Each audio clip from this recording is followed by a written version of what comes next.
Leisure time. Did you ever stop to think how much leisure time you really have? Some of us put our leisure time to good use. And some of us, Ken Michaels, for example, spend most of our leisure time just moping. Moping? He thinks I'm moping. Well, who wouldn't mope? There's nothing to do, nobody's around. You know how it is. I went down to the bowling alley, went over to the drugstore. None of the gang was there. All my friends are busy, so what's for me to do? Do you suppose Ken has more leisure time than his friends do? Huh? Well, no, I don't have more time. We all spend about the same amount of time in school, and the rest is leisure time. I've got nothing to do but wait for supper. My friends have more things to do. They're lucky. Ken's pretty lucky, too. Listen to that. All right, I'll bite. Why am I lucky? Because you have so much leisure time. Time in which you can do things you enjoy. Time in which you don't have to work. Like this, huh? Is that good? Let me show you a few things. Suppose you had lived 100 years ago. What would you have been like? Take a look. Where? Oh, is that me? Is that what I would have looked like 100 years ago? Well, perhaps. But now, well, let's look back 100 years again and see someone else. Who? Hey, that's my dad. Young man, you get off that bed and get to work. After you clean out the stable, you can build some new steps for the back porch. While I work 72 hours a week, no son of mine is going to loaf. 72 hours? 12 hours a day, 6 days a week. Tomorrow morning, young man, you're going out to get a regular job. You can work too, and earn your keep. Not so good, Ken? Well, let's try another picture. Say about 50 years ago. Oh, hello, son. Well, say, I've got some new pictures for the stereoscope. We'll look at them tonight. Don't forget about your chores. Have them all done by the time I'm through work. And keep the wood box full. Boy, how long will you work, Dad? Shit. Why, 10 hours. You can hear me struggling. 10 hours a day, every day except Sunday. 60 hours a week? Boy. Well, Ken, let's take a look at your father's time as it really is today. Hi, Dad. You sure don't work as long hours as they used to. That's right, Ken. It's a wonderful thing to be able to do so much work in so little time. This 40-hour week suits me fine. And some people even work shorter hours nowadays. But by the way, Ken, how'd you like to play a quick round of golf before supper? I think we can work it in. And then later I'd like to shellac that new bookcase I'm making. Well, Ken? Yes, Dad does enjoy his leisure time. And to think that a few years ago, people didn't have nearly so much time to themselves. Yes, we've gained a lot of leisure time in the last century or so. All of us. Wait a minute. All of us? Mother should hear you say that. She's always complaining that she doesn't have enough time. Well, let's see about that. Can you picture your mother as she might have been 50 years ago? I guess so.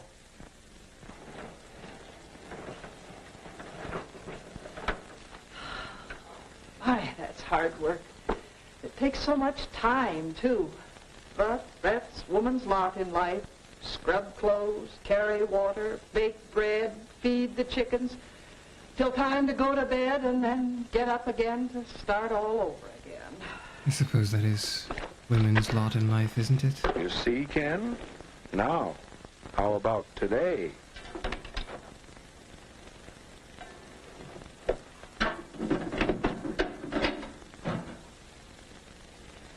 My, this new washer certainly is a time saver. And I do need some extra time. Now, let's see, I want to do some shopping, but this first. Wait a minute.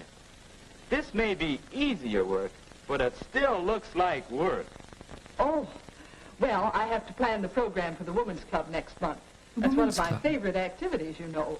It does keep me busy, but, well, that's not work. It is work. It is. What do you think, Ken? I think Well, it's work. Mother does have more leisure time now. But still, she's always busy. Always How does she indeed. find so many things to do? How can I find something to do with my extra time? Or for that matter,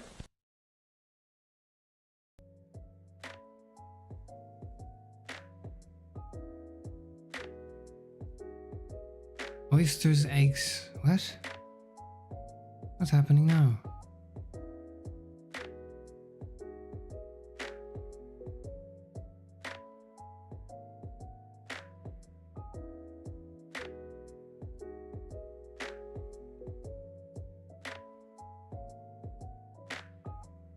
Greek god horniness. Okay.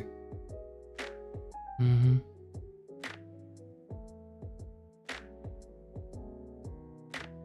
Prairie oyster. I've had oyster. I don't know if I've had a prairie one. But I've had oyster. Oyster's great.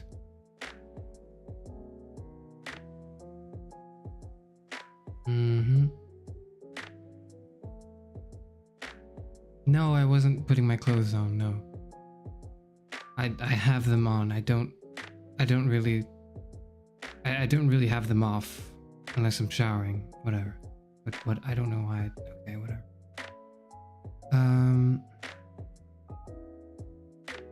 Or progress checking, I guess, but you know, whatever. I don't know why I even said that.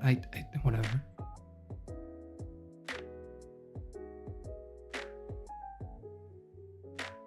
The raw egg and hot sauce, some alcohol. Oh, that's not actual oyster, never mind.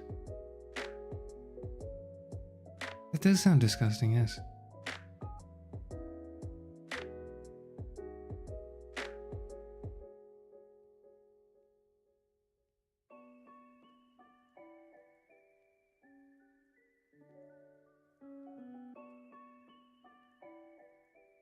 I'm wearing all my clothes. My clothes are here. Goodness. I'm alright, yeah. I don't know how much I want to, reveal / discuss.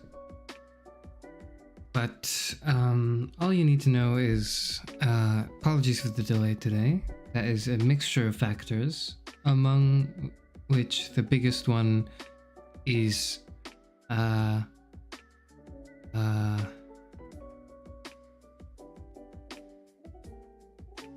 that the library has had some unchecked holes, and as a result there was an unexpected guest, a mouse, and having to deal with that, and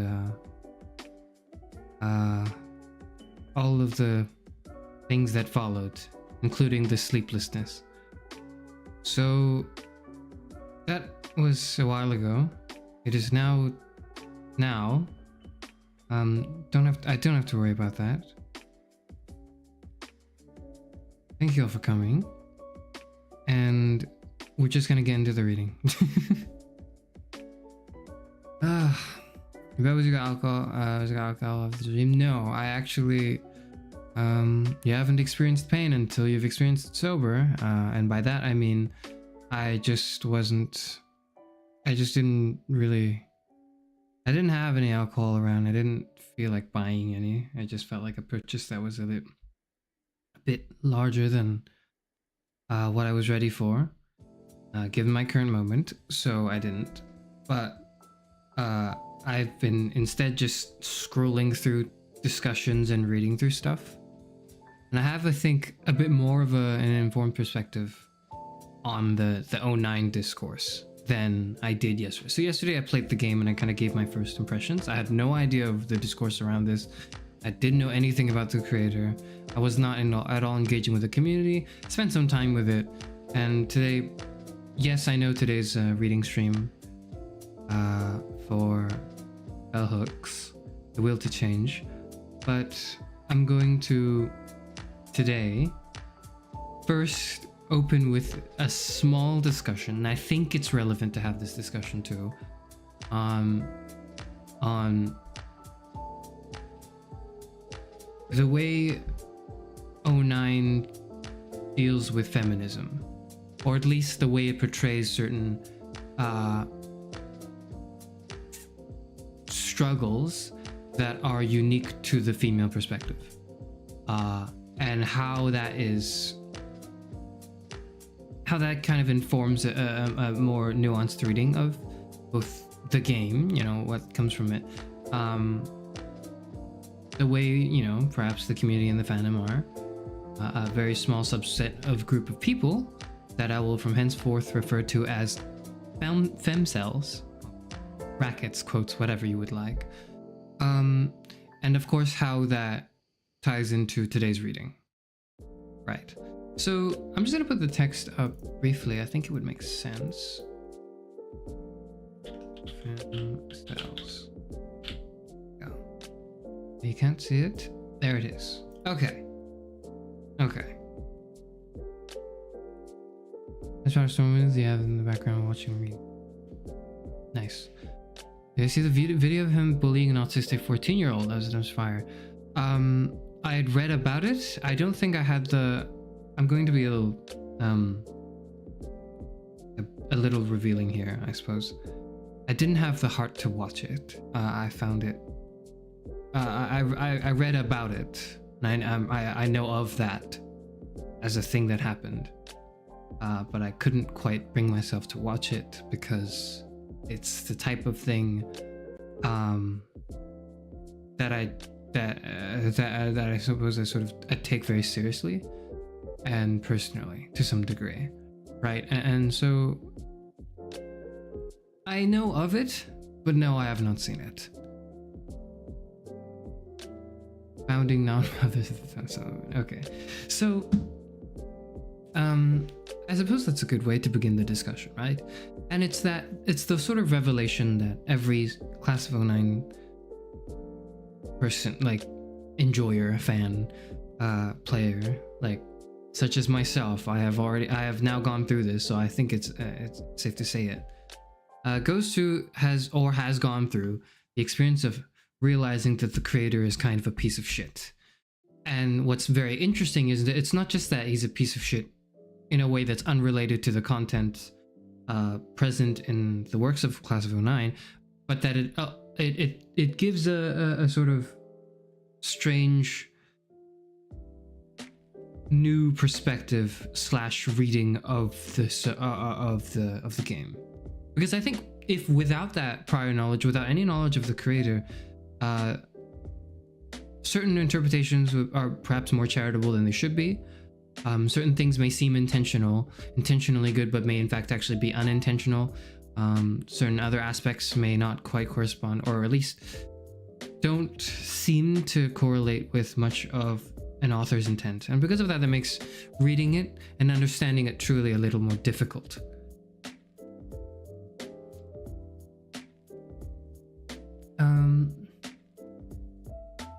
And so first and foremost, the easiest, biggest thing to bring up is that everyone who likes the game does not like the person who made it. It's very interesting. At least once they get to know what happened, what the context surrounding him, and that he's kind of an asshole. Right? The question then comes into why the creator, by the way, goes by SBM3, I believe, and is a man who, by all accounts, created something that seemed very interestingly privy to a perspective that perhaps was a female perspective, but actually is not. But actually comes, or at least is written according to the game, right? By him, and solely him. You don't know anything about the game. Okay, well, first, I streamed it, so you can go watch that. But if you don't want to go back on the VOD, whatever, Class of '09 is a visual novel. Maybe I should have introduced with that. Class of '09 is a visual novel series. Well, now it's a series. There's 3 games, and the 3rd game was the one that came out recently. But prior to that, there was '09 and Re-Up. And it's a visual novel series that kind of is a subversive one, and the subversion is in how certain aspects and tropes from visual novels, typical of visual novels, is flipped on its head. So instead of it being a sort of generic fantastical, very incel, you know, there's a lot of overlap between visual novel enjoyment and incel culture, where, you know, essentially you play as a man who is unremarkable in every way, and you make very simple choices throughout a branching storyline, and then, at least in its earlier forms, right, you would end up with a love interest that is a girl who fawns over you, and there's multiple to choose from, and the point of the game is you get to kind of, you know, browse the goods, as it were, and pick one from the store. That's kind of what the vibe it gives off, right? Of old, of kind of the old visual novel games. So Class of '09's premise is it's a subversion of these tropes, by starring or rather by taking place in an American high school in '09, and starring what is a very compelling feminine perspective on high school life. And I think something to bring to this discussion, or one thing to highlight from the premise of this, is how every male character, or honestly every character in the game, is a piece of shit. Like, they're like all horrible people. Their language is crude and vile, and they are all children who are very much in need to go to rehab for their drug abuse. There's a lot going on: drug abuse, sexual abuse in general. The game deals with very some would argue edgy themes, and the word edgy is employed here because it is on some level a comedy, and while also balancing the comedy with a sort of serious social commentary. And the comedy is really good, it's hilarious. The social commentary is also really good, it's very poignant. And as a result, there's this is actually quite a unique combination of things that has allowed the game series and the game itself to be incredibly compelling. I'm a fan, right? The only good one is Karen, protect Karen. Yeah, well, yeah. And so, although, you know, I say everyone is a horrible person, the extremities of how terrible the male characters are exacerbated a lot more than the female characters. Now, this is done, I believe, intentionally. Every adult man is a pedophile or a rapist, or both, usually. Or like an abuser, you know, like it's usually just all of that. It's rolled up into something. And it sort of tells of or at least it sheds a sort of a perspective on the hopelessness that female youth, perhaps of the past and in the present, currently still, although things have improved, I would like to think, face. Right? It's not that. It's true that every man is a piece of shit and every societal systemic issue is from men, but it certainly feels that way, right? Or at least it's more comforting to think that than to think that there is no blame and no fault at all, and that this kind of emerges due to its historical, you know, backing. And so part of what makes '09 so compelling is because it presents this, it almost like it presents the female experience, or rather an aspect of the female experience, in a way that's extraordinarily compelling. It's very funny and it's very biting. And the most interesting part of this, or rather how this, well, as mentioned earlier, this was all apparently created and written by a man who, by all accounts, obviously has female friends and has, you know, cited that a lot of the stories here that are somewhat true or at least are based on things that happened to people he knew in real life. Extraordinary piece of work, and I think I still kind of feel that way about the first 2 games at least. And so recently the 3rd game came out. And the 3rd game is, at least from what I can gather, because I spent enough time giving that really long introduction to the premises of the game. The recent one came out and it's a disaster. It's terrible. People don't like it, including me. I am people, right? Many people don't like it too. But the reason people don't like it is varies. I dislike it because I think it's an intentional sabotage, self-sabotage of the series. And although I didn't understand why, understanding the context of where the creator comes from perhaps will add to this. And it's the fact that, or rather the speculation, that the creator, SPM3, doesn't actually like the fans that ended up gravitating towards this franchise. You lot, you know. All of you guys, pretty much. Because I'm pretty sure 95% of people here are here because of Class of 09, but whatever. And he doesn't like the current fan base because it spoke to a group of people unintentionally. At least, probably, right? Because it would be strange to think that he intentionally wanted this group of audience and then despises them. That makes no sense. Speculation is that he wanted to gather a group of like-minded people to be his fans, and when they were fans of his work that didn't quite share his personal perspectives on certain issues, cultural or otherwise, or political or otherwise, he kind of was very frustrated and upset with that, and decided to go out and sabotage this game as a 3rd series. That's the speculation of it. The part about sabotage, I think, is set in stone. Like, I would like to think that I have a solid grasp of the contents of the game. I don't know everyone will agree, but I like to think that I have a solid grasp on people, and I'm willing to discuss with anyone who disagrees. That it is intentional self-sabotage. Like, it's really bad, but not just bad, but bad in a way that it's like he was intentionally trying to make it awful so people would hate it. Now, or at least a portion of the fan base would hate it. Now, what's that portion? That portion is the people who interpreted this somewhat through a, ironically through a feminist angle. And I say ironically because in the game, at least in the base game, at least at first, and it's a recurring thing that they discuss, is the ideas of feminism, but not so much the actual ideas of feminism, but they're just kind of tossing the word around.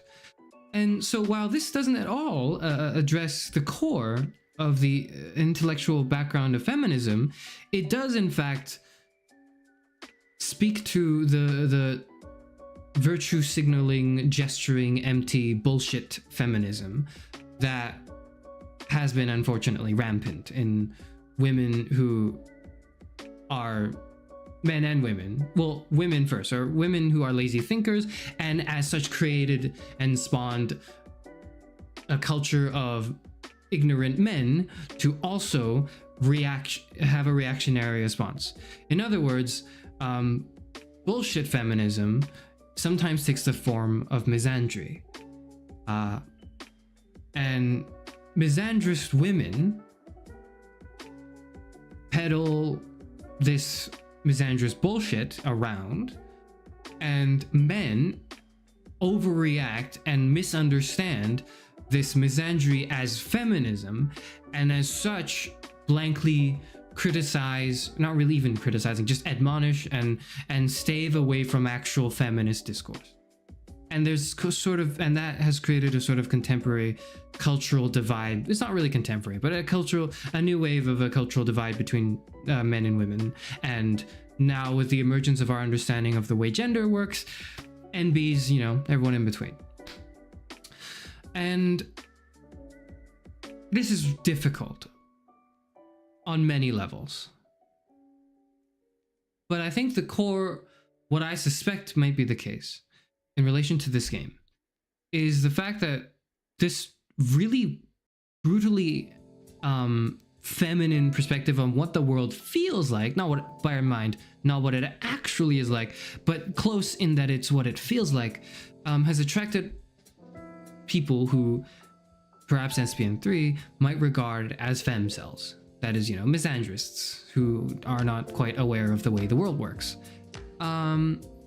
in looking at characters like Nicole and Jekka and aspiring to the toxic, terrible behavior that they do, like unironically.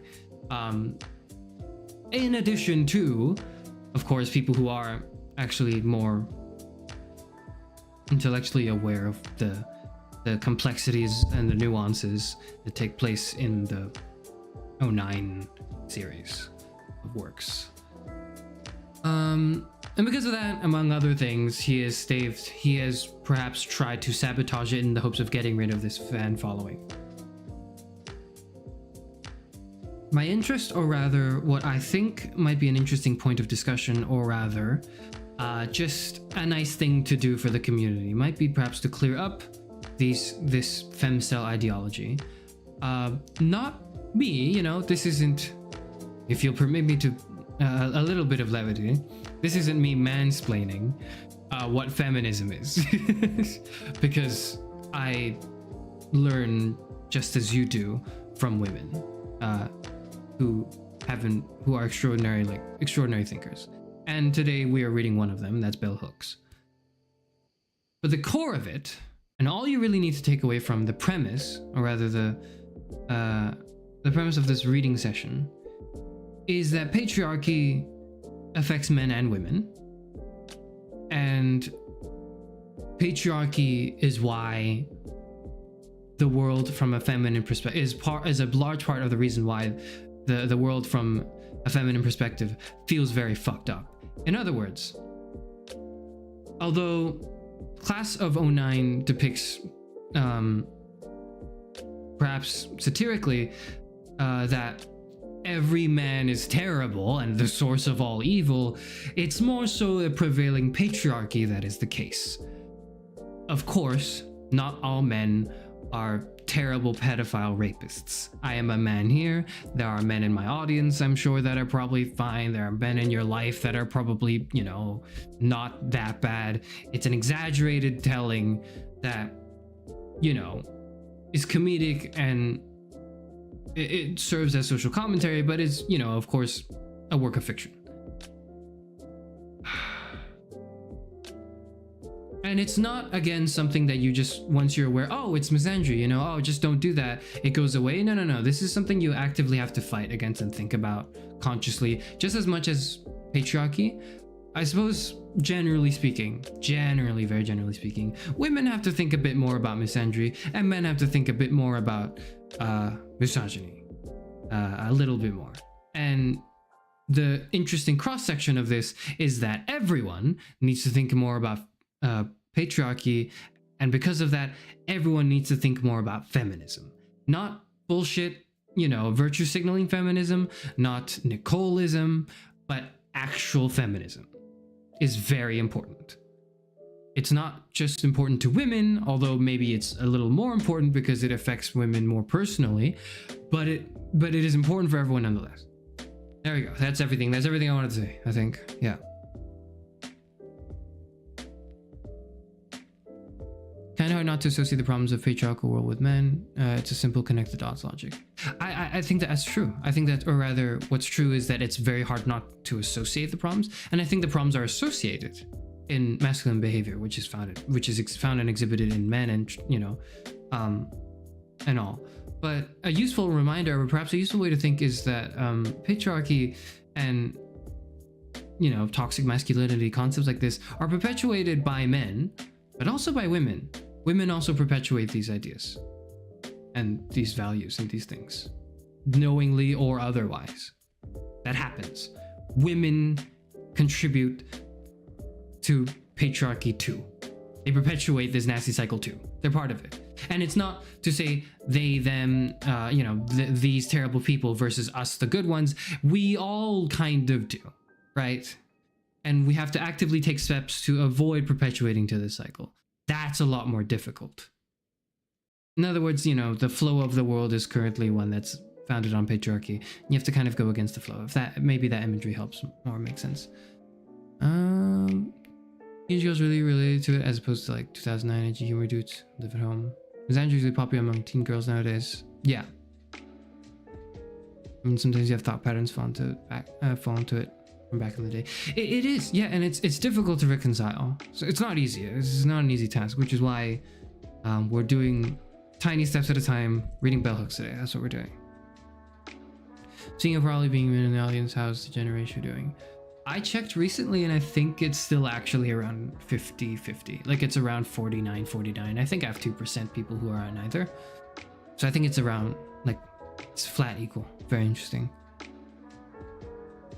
First time I ever hear a valid "not all men" phrase on the internet. Not all men is just such like a, like, it's a phrase that's such, it's so perverted. It's so perverted. People use it who don't understand what they're saying. People use words at all in general and don't know what they're saying, but like, not all men hurts or it sucks, because it's like, it is a very legitimate thing that I think it needs to be made aware of, but not in the way it is perpetuated by most people who are mischaracterize what the words mean. It's tough. Gender roles are constructed by society, not just men and women. Yeah.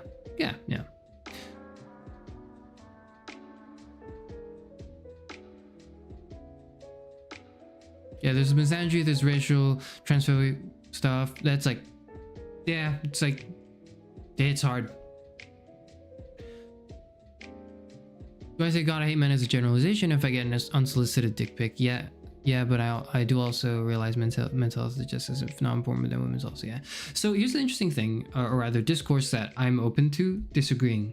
I don't think it's set in stone, because I think there's still a lot of interesting things to be thought about, right? But I've had this discussion with several women that I know who do use the phrase like "I hate men" when sort of venting and talking about, you know, toxic masculine behavior, specific men in their lives that are terrible because of masculine motivated behavior. Excuse me, goodness. Moving my chair around. And say it in a setting where I am present and I am a man. And of course, you know, sometimes occasionally they'll say, "Oh, I hate men." They'll be like, "Not you, Karis. It's okay. It's not you, Karis. It's just, you know, most men, but I just want to say I hate all men." And I personally don't like the phrase. I think there's reason, I understand where it comes from. And in the grand scheme of things, I don't think it's that terrible thing to say. There are certainly worse things to say that have been said and will continue to be said. That this isn't, you know, the worst thing ever. But I also don't like it because I do think it alienates men one way or another. In a way that's not useful to the discourse and the movement of understanding patriarchy and, you know, as such a feminist movement. Because I think, as strange as it may sound, men need to be a part of the feminist movement.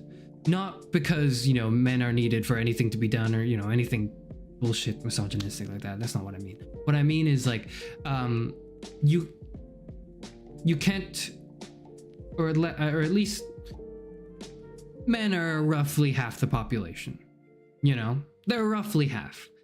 And feminism deals with issues that men have to deal with, that put men in a bad position as well. It's in everyone's interest for everyone to be a part of a feminist movement. That's just the case. And I think saying, yeah, God, I hate men is a sort of, it's a small thing, but it does kind of alienate men in a way that is not quite useful.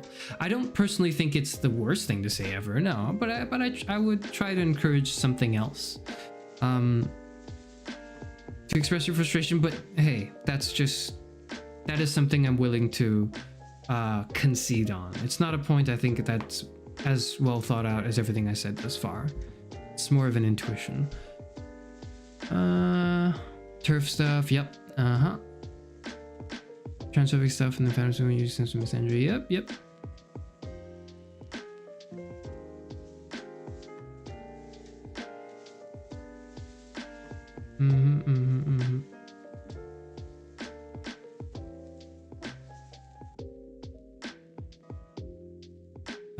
Cannot understand where genocide comes from because you can't know which men were. Yeah, so there's.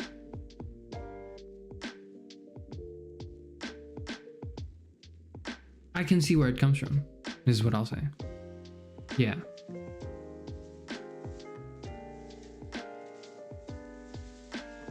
nothing more to it than that. But do I have a generation also sometimes men really do begin on my last nerve for real. Everyone has to discuss things. But it's impossible for everyone to discuss everything all the time, so we have to pick and choose our battles, and the battles we pick and choose depend on who we are as people. Yeah. Okay. That's done. That's all we needed to talk about today. Is a long-ass 30-minute preamble to the actual reading of today's text. Sorry.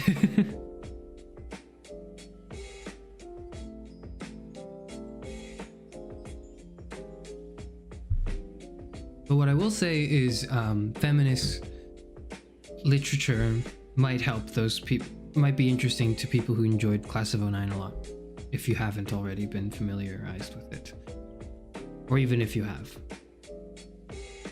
Particularly the work of bell hooks in this case today.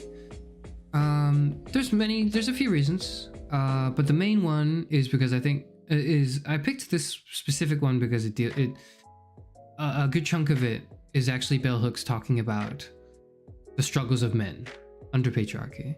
And that's not quite oftentimes the first thing you read in feminist literature. Because, you know, you would expect, if you're someone who has never read it or doesn't really have an understanding of it, you would expect feminist literature to be about females, to be about women, you know, about girls. Why would it be about guys? You know, it's got nothing to do with guys. Guys are guys and they live like guys, and there's this thing that's completely unrelated to us men. That's feminism, and it's over there and we don't really talk about it, and we say, yes honey, we support it, and then we don't, and then we go, yeah, you know, it's that sort of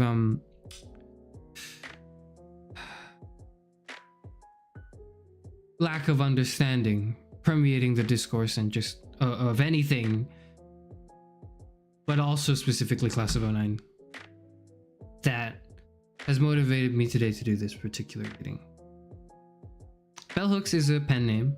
I forget what her actual name is. I'm sorry. Let me look it up right now, actually. Very quick. Gloria Jean Watkins. Yes. Her pen name is Bell Hooks. She's an American author, theorist, educator, and social critic. She was a professor for a while. She's like an academic. She's like she's an activist. She's a feminist. She's many things. And some of the more interesting ideas, because she's had a lot of interesting ideas, but some of the more interesting ideas that I've been, well, I wouldn't say familiarized with, but I'm aware of, are ideas such as intersectional feminism. Is that what they call it? The sort of intersectional oppression that happens with people who, and for example, in her own personal case, it's like the experience of being a black woman is not just the experience of being black plus the experience of being a woman. It's not that simple. Feminist literature is not lesbian romance. It's not. Yeah, I'm sorry, it's not.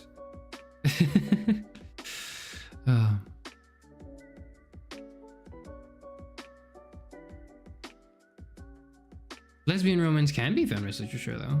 Right, yeah. Alright, anyways.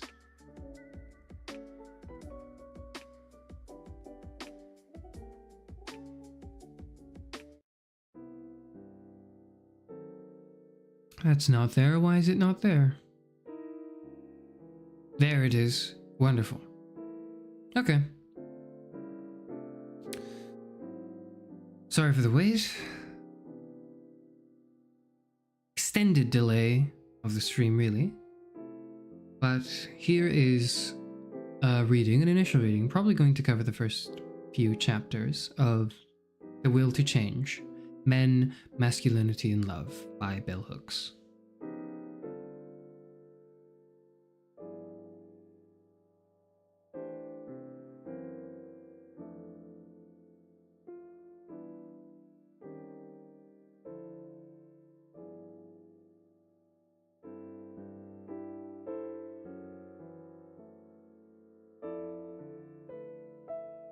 Explaining intersectionality in 2 seconds.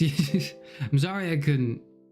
I don't really know how to elaborate it as much without just regurgitating worse bell hooks when we have actual bell hooks here.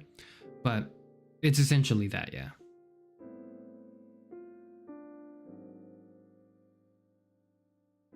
Oh, we don't sleep in today's class. You can sleep if you want, it's fine. But, you know, maybe if this is interesting and relevant to you, you might want to read it or listen to it. And if you don't want to listen to it, you want to read it instead. I think I posted the link in the description. Is the link in the description? If it's not, I'm going to put it in chat here. I think what I'll do. There is no space for it in chat. That is annoying.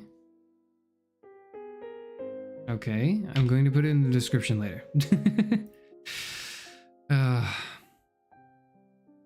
Okay. Regardless, that's what we're doing today. We're reading this book. First 2 chapters. Any questions, leave them in the live chat or comments afterwards if you're here from the future. Let us begin. The Will to Change. Men, Masculinity, and Love by Bell Hooks.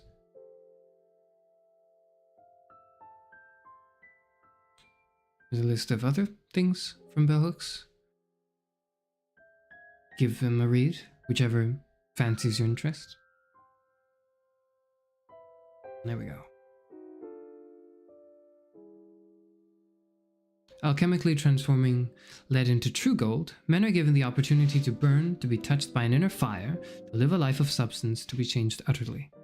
This book is dedicated to the memory of my grandfather, Gus Oldham, burning a heart on fire whose love, stronger than death, illuminates.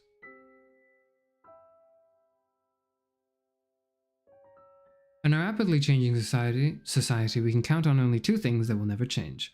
What will never change is the will to change and the fear of change. It is the will to change that motivates us to seek help. It is the fear of change that motivates us to resist the very help we seek. Harriet Lerner, The Dance of Intimacy.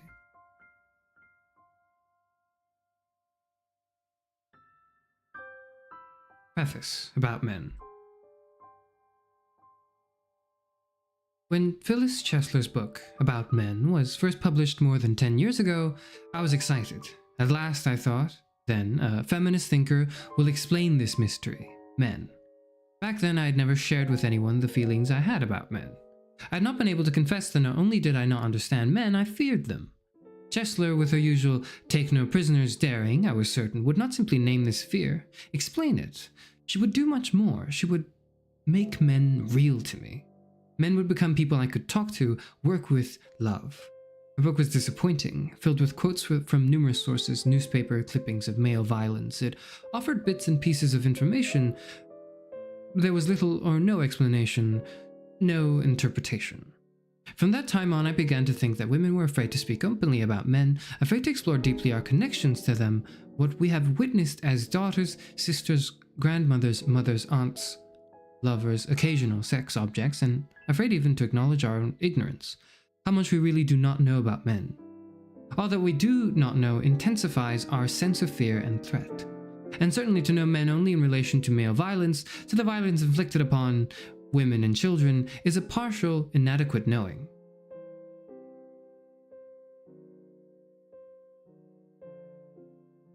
Nowadays, I'm amazed that women who advocate feminist politics have had so little to say about men and masculinity.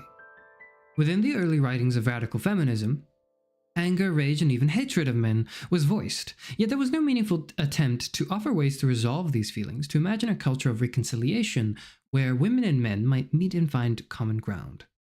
Militant feminism gave women permission to unleash their rage and hatred at men, but it did not allow us to talk about what it meant to love men in patriarchal culture, to know how we could express that love without fear of exploitation and oppression.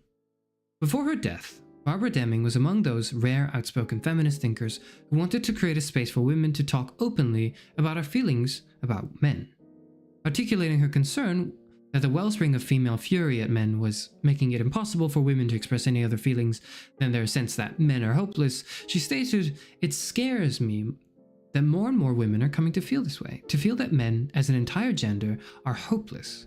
Deming did not feel that men were incapable of change, of moving away from male domination, but she did feel that it was necessary for women to speak the truth about how we think about men. I believe that the only way we can get where we have to go is by never refusing to face the truth of our feelings as they rise up in us, even when we wish it were not the truth. So we have to admit to the truth that we sometimes wish our own fathers, sons, brothers, lovers were not there. But this truth exists alongside another truth, the truth that this wish causes us anguish. While some women active in the feminist movement felt anguished about our collective inability to convert masses of men to feminist thinking, many women simply felt that feminism gave them permission to be indifferent to men, to turn away from male needs. When contemporary feminism was at its most intense, many women insisted that they were wary of giving energy to men, that they wanted to place women at the center of all feminist discussions.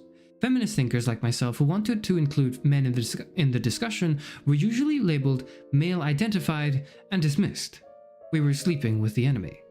We were the feminists who could not be trusted because we cared about the fate of men. We were the feminists who did not believe in female superiority any more than we believed in male superiority. As the feminist movement progressed, the fact became evident that sexism and sexist exploitation and oppression would not change unless men were also deeply engaged in feminist resistance. Yet most women were still expressing no genuine interest in highlighting discussions of maleness. Acknowledging that there needed to be more feminist focus on men did not lead to the production of a body of writing by women about men.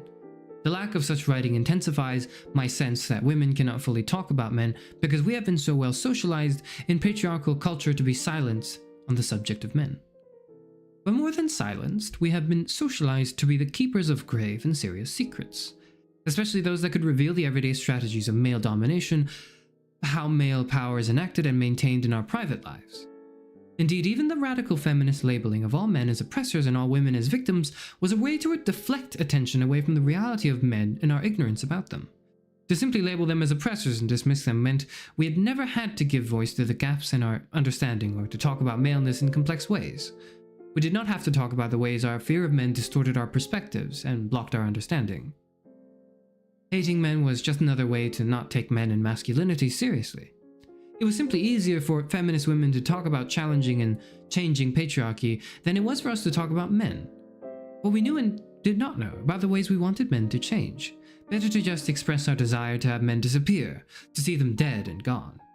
Eloquently, Barbara Deming expresses this longing when she writes about her father's death. Years ago now, I was on a weekend in the country and he'd been working outside with a pick and a shovel, making a new garden plot. He'd had a heart attack and fallen there on the loose dirt. We'd called a rescue squad. They were trying to bring him back to life, but couldn't. I was half lying on the ground next to him, with my arms around his body. I realized that this was the first time in my life that I had felt able to really touch my father's body. I was holding hard to it, with my love and with my grief. And my grief was partly that my father, whom I loved, was dying, but it was also that I knew already that his death would allow me to feel freer. I was mourning that this had to be so. It's a grief that is hard for me to speak of. That the only time I would feel free to touch him without feeling threatened by his power over me was when he lay dead. It's unbearable to me. And I think there can hardly be a woman who hasn't felt a comparable grief. So it's an oversimplification to speak the truth that we sometimes wish men dead, unless we also speak the truth which is perhaps even harder to face, as we try to find out our powers to be our own women. The truth that this wish is unbearable to us. It rends us. As a young woman in my 20s who had not yet found her own powers, I often wished the men in my life would die. My longing for my father's death began in childhood. It was the way I responded to his rage, his violence. I used to dream him gone, dead, and gone. Death was the way out of the fear evoked by the proclamation, "Wait until your father comes home." The threat of punishment was so intense, his power over us so real. Lying in my girlhood bed, waiting to hear the hard anger in his voice, the invasive sound of his commands, I used to think, if only he would die, we could live. Later, as a grown woman waiting for the man in my life to come home, the man who was more often than not a caring partner, but who sometimes erupted into violent fits of rage, I used to think, maybe he will have an accident and die. Maybe he will not come home and I will be free and able to live. Women and children all over the world want men to die so that they can live. This is the most painful truth of male domination, that men wield patriarchal power in daily life in ways that are awesomely life-threatening, that women and children cower in fear in various states of powerlessness, believing that the only way out of their suffering, their only hope, is for men to die, for their patriarchal father not to come home. Women and female and male children dominated by men have wanted them dead because they believe that these men are not willing to change. They believe that men who are not dominators will not protect them. They believe that men are hopeless. When I left home and went away to college, if I called home and my father answered, I hung up. I had nothing to say to him. I had no words to communicate to the dad who didn't listen, who did not seem to care, who did not speak words of tenderness or love. I had no need for the patriarchal dad, and feminism had taught me that I could forget about him, turn away from him. In turning away from my dad, I've turned away from a part of myself. It's a fiction of false feminism, that we women can find our power in a world without men, in a world where we deny our connections to men. We claim our power fully only when we can speak the truth that we need men in our lives, that men are in our lives whether we want them to be or not, that we need men to change, to challenge patriarchy, that we need men to change. While feminist thinking enabled me to reach beyond the boundaries set by patriarchy, it was the search for wholeness, for self-recovery that led me back to my dad. My reconciliation with my father began with my recognition that I wanted and needed his love. And that if I could not have his love, then at least I needed to heal the wound in my heart his violence had created. I needed to talk with him, to tell him my truth, to hold him close and let him know he mattered. Nowadays, when I call home, I revel in the sound of my father's voice, his southern speech familiar and broken in all the right places. I wanted to hear his voice forever. I do not want him to die, this dad whom I can hold in my arms, who receives my loves and loves me back. Understanding him, I understand myself better. To claim my power as a woman, I have to claim him. We belong together. The will to change, men, masculinity, and love, is about our need to live in a world where women and men can belong together. Looking at the reasons patriarchy has maintained its power over men in their lives, I urge us to reclaim feminism for men, showing why feminist thinking and practice are the only way we can truly address the crisis of masculinity today. In these chapters, I repeat many points so that each chapter alone will convey the most significant ideas of the whole. Men cannot change if there are no blueprints for change. Men cannot love if they are not taught the art of loving. It is not true that men are unwilling to change. It is true that many men are afraid of change. It is true that masses of men have not even begun to look at the ways that patriarchy keeps them from knowing themselves, from being in touch with their feelings, from loving. To know love, men must be able to let go the will to dominate. They must be able to choose life over death. They must be willing to change.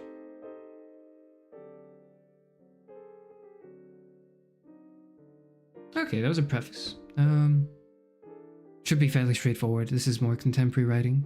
No questions so far, I gather. Welcome to the stream, Nicole. Tara being the pillar of the community by staying awake and listening.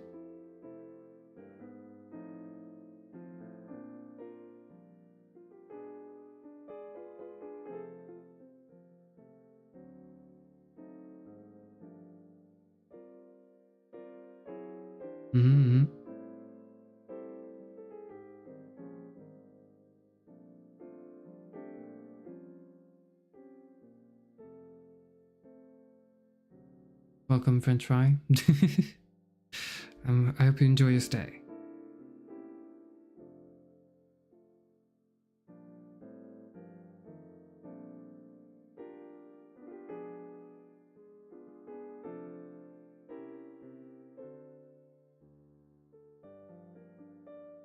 Yep, good. Yeah, if anyone has any thoughts, just throw them out. It's good that and then we can just continue. Gotcha, I'm scared. Thought I said Nicole. No. I wish Nicole was in the stream, though. That'd make it a little easier, hopefully. Okay. Wanted. Men who love. Every female wants to be loved by a male. Okay, so I know this is, again... Never mind, I don't have to preface anything. Just pay attention to the whole paragraph. Every female wants to be loved by a male. Every woman wants to love and be loved by the males in her life. Whether gay or straight, bisexual or celibate. She wants to feel the love of father, grandfather, uncle, brother, or male friend. If she is heterosexual, she wants the love of a male partner. We live in a culture where emotionally starved, deprived females are desperately seeking male love. Our collective hunger is so intense it rends us, and yet we dare not speak it for fear we will be mocked, pitied, shamed. To speak our hunger for male love would demand that we name the intensity of our lack and our loss. The male bashing that was so intense when contemporary feminism first surfaced more than 30 years ago was in part the rageful cover-up of the shame women felt, not because men refused to share their power, but because we could not seduce, cajole, or entice men to share their emotions, to love us.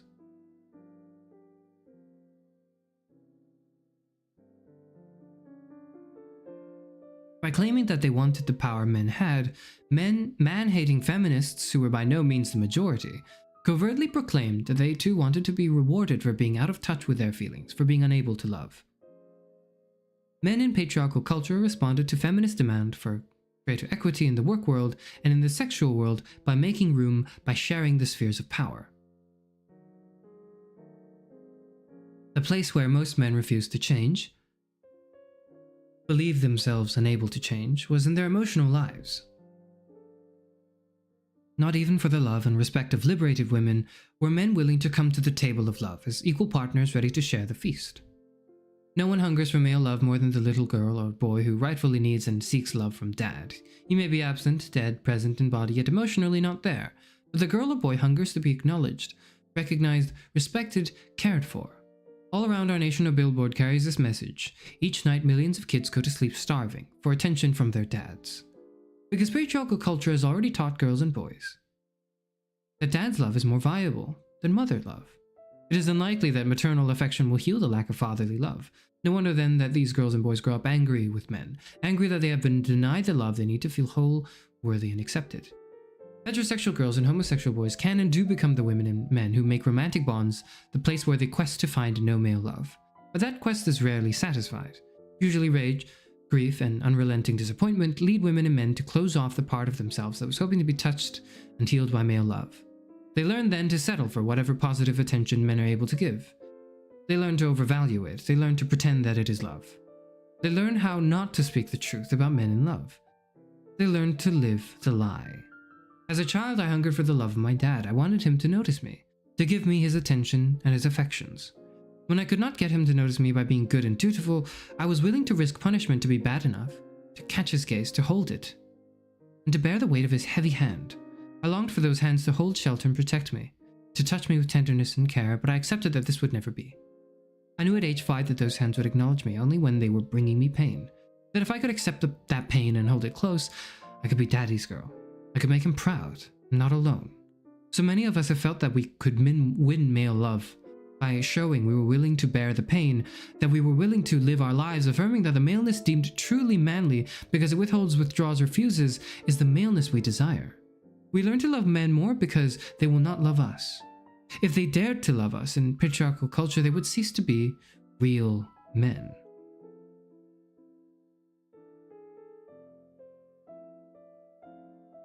In her moving memoir, In the Country of Men, Jen Waldron describes a similar longing. She confesses that, the kind of father I ached for, I've never seen except in glimpses I've embellished with wishful imaginings. Contrasting the loving fathers we long for with the fathers we have, she expresses the hunger. Dad, it is a vow against all odds in the face of countless examples to the contrary. Dad, it does not have the utilitarian effect of mum or ma. It's still spoken as a ballad refrain. It's a pledge that originates in the heart and fights for life amid the carnage of persistent, obvious history to the contrary and excruciatingly scant follow-through. Mother love is aplenty and apparent. We complain because we have too much of it. The love of a father is an uncommon gem to be hunted, burnished, and hoarded. The value goes up because of its scarcity. In our culture, we say very little about the longing for father love. Rather than bringing us great wisdom about the nature of men and love, reformist feminists focus on male power, reinforce the notion that somehow males were powerful and had it all. Feminist writing did not tell us about the deep inner misery of men. It did not tell us the terrible terror that gnaws at the soul when one cannot love. Women who envied men their hard-heartedness were not about to tell us the depth of male suffering. And so it has taken more than 30 years for the voices of visionary feminists to be heard telling the truth, telling the world the truth about men in love. Barbara Deming hinted at those truths. I think the reason that men are so violent, so very violent, is that they know deep in themselves that they're acting out a lie, and so they're furious at being caught up in the lie. But they don't know how to break it. They're in a rage because they are acting out a lie, which means that in some deep part of themselves, they want to be delivered from it, are homesick for the truth. The truth we do not tell is that men are longing for love. This is the longing feminist thinkers must dare to examine, explore, and talk about. Those rare visionary feminist seers, who are now no longer all female, are no longer afraid to openly address issues of men, masculinity, and love. Women have been joined by men with open minds and big hearts, men who love, men who know how hard it is for males to practice the art of loving in patriarchal culture. In part, I began to write books about love because of the constant fighting between my ex-boyfriend Anthony and myself. We were, and at the time of this writing still are, each other's primary bond. We came together hoping to create love and found ourselves creating conflict. We decided to break up, but even that did not bring an end to the conflict. The issues we fought about most had to do with the practice of love. Like so many men who knew that the women in their lives wanted to hear them declare love, Anthony made those declarations.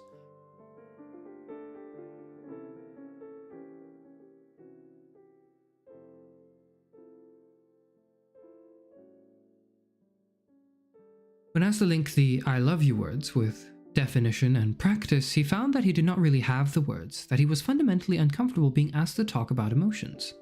Like many males, he had not been happy in most of the relationships he had chosen. The unhappiness of men in relationships, the grief men feel about the failure of love, often goes unnoticed in our society precisely because the patriarchal culture really does not care if men are unhappy. When females are in emotional pain, the sexist thinking that says that emotions should and can matter to women makes it possible for most of us to at least voice our heart, to speak it to someone, whether a close friend, a therapist, or the stranger sitting next to us on a plane or bus. Patriarchal mores teach a form of emotional stoicism to men that say they are more manly if they do not feel. But if by chance they should feel, and the feelings hurt, the manly response is to stuff them down, to forget about them, to hope that they go away. George Weinberg explains in Why Men Won't Commit, most men are on quest for the ready-made perfect woman because they basically feel that problems in a relationship can't be worked out. When the slightest thing goes wrong, it seems easier to bolt than talk. The masculine pretense is that real men feel no pain. The reality is that men are hurting, and that the whole culture responds to them by saying, "Please do not tell us what you feel." I've always been a fan of the Sylvia cartoon where two women sit, one looking into a crystal ball as the other woman says, "He never talks about his feelings." And the woman who can see the future says, at 2 p.m., all over the world, men will begin to talk about their feelings. And women all over the world will be sorry. If we cannot heal what we cannot feel, by supporting patriarchal culture that socializes men to deny feelings, we doom them to live in states of emotional numbness. We construct a culture where male pain can have no voice, where male hurt cannot be named or healed. It is not just men who do not take their pain seriously. Most women do not want to deal with male pain if it interferes with the satisfaction of female desire. When feminist movement led to men's liberation, including male exploration of feelings, some women mocked male emotional expression with the same disgust and contempt as sexist men. Despite all the expressed feminist longing for men of feeling, when men worked to get in touch with feelings, no one really wanted to reward them. In feminist circles, men who wanted to change were often labeled narcissistic or needy. Individual men who expressed feelings were often seen as attention seekers, patriarchal manipulators trying to steal the stage with their drama. When I was in my 20s, I would go to couples therapy. My partner of more than 10 years would explain how I asked him to talk about his feelings, and when he did, I would freak out. He was right. It was hard for me to face that I did not want to hear about his feelings when they were painful or negative, that I did not want my image of the strong man truly challenged by learning of his weaknesses and vulnerabilities. Here I was, an enlightened feminist woman who did not want to hear my man speak his pain because it revealed his emotional vulnerability. It stands to reason, then, that the masses of women committed to the sexist principle that men who express their feelings are weak really do not want to hear men speak, especially if what they say is that they hurt, that they feel unloved. Many women cannot hear male pain about love because it sounds like an indictment of female failure. Since sexist norms have taught us that loving is our task, whether in our role as mothers or lovers or friends, if men say they are not loved, then we are at fault. We are to blame. There is only one emotion that patriarchy values when expressed by men, that emotion is anger. Real men get mad, and their madness, no matter how violent or violating, is deemed natural, a positive expression of patriarchal masculinity. Anger is the best hiding place for anybody seeking to conceal pain or anguish of spirit. My father was an angry man. At times he still is, even though he is past 80 years old. Recently when I called home, he said, speaking of me and my sister, "I love you both dearly." Amazed to hear Dad speak of love, I wanted us to talk, but I could not find words. Fear silenced me, the old fear of Dad, the patriarch, the silent angry man, and the new fear of breaking this fragile bond of carrying connection.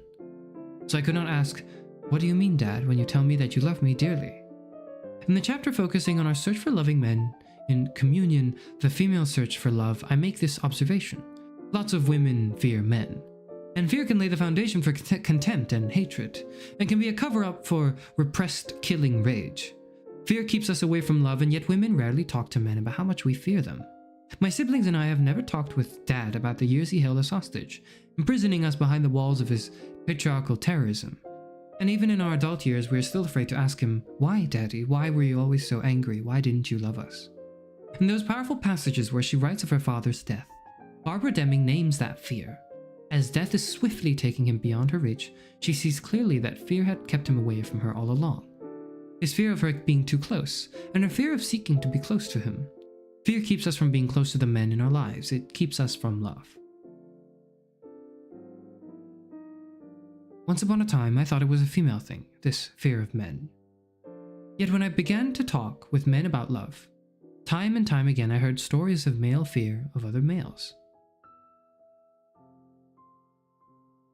Indeed, men who feel, who love, often hid their emotional awareness from other men for fear of being attacked and shamed. This is the big secret we all kept together. The fear of patriarchal maleness that binds everyone in our culture. We cannot love what we fear. That is why so many religious traditions teach us that there is no fear in love. We struggle then in patriarchal culture, all of us, to love men. We may care about males deeply. We may cherish our connections with the men in our lives, and we may desperately feel that we cannot live without their presence, their company. We can feel all these passions in the face of maleness, and yet stand removed, keeping the distance patriarchy has created, maintaining the boundaries we're told not to cross. In a class with students who are reading the trilogy of books I've written about love, with 40 men talking about love, we talk of fathers. A black male in his late 30s whose father was present in the home, a hard worker, talked about his recent experience of parenthood, his commitment to be a loving father, and his fear that he will fail. He fears failure because he has not had a loving role model. His father was almost always away from home, working, roaming. When he was home, his favorite way of relating was to tease and taunt his son mercilessly, in a biting voice full of sarcasm and contempt, a voice that could humiliate with just a word. Reflecting the experience of many of us, the individual telling this story talked about wanting the love of this hard man, but then learning not to want it, learning to silence his heart, to make it not matter.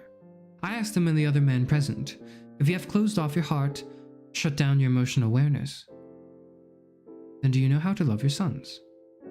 Where and when along the ways did you learn the practice of love? He tells me and the other men who sit in our circle of love. I just think of what my father would do and do the opposite. Everyone laughs. I affirm this practice, adding only that it is not enough to stay in the space of reaction, that being simply reactive is always to risk allowing that shadowy past to overtake the present. How many sons fleeing the example of their fathers raise boys who emerge as clones of their grandfathers, boys who may never even have met their grandfathers but behave just like them? Beyond reaction, though, any male, no matter his past or present circumstance, no matter his age or experience, can learn how to love. In the past 4 years, the one clear truth I've learned from individual men that I've met while traveling and lecturing is that men want to know love and they want to know how to love. There's simply not enough literature speaking directly, intimately to this need.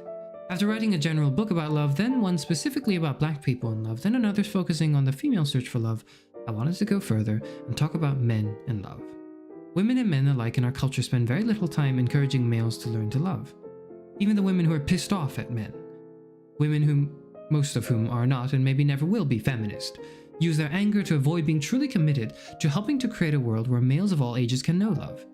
And there remains a small strain of feminist thinkers who feel strongly that they have given all they given all they want to give to men. They are concerned solely with improving the collective welfare of women. Yet life has shown me that any time a single male dares to transgress patriarchal boundaries in order to love, the lives of women, men, and children are fundamentally changed for the better.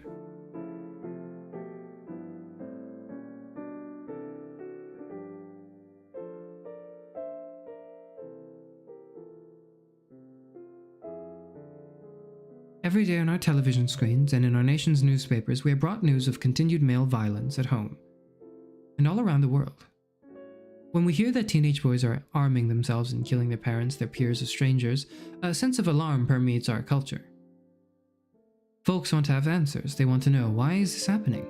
Why so much killing by boy children now and in this historical moment? Yet no one talks about the role patriarchal notions of manhood play in teaching boys that it is their nature to kill, then teaching them that they can do nothing to change this nature, nothing, that is, that will leave their masculinity intact.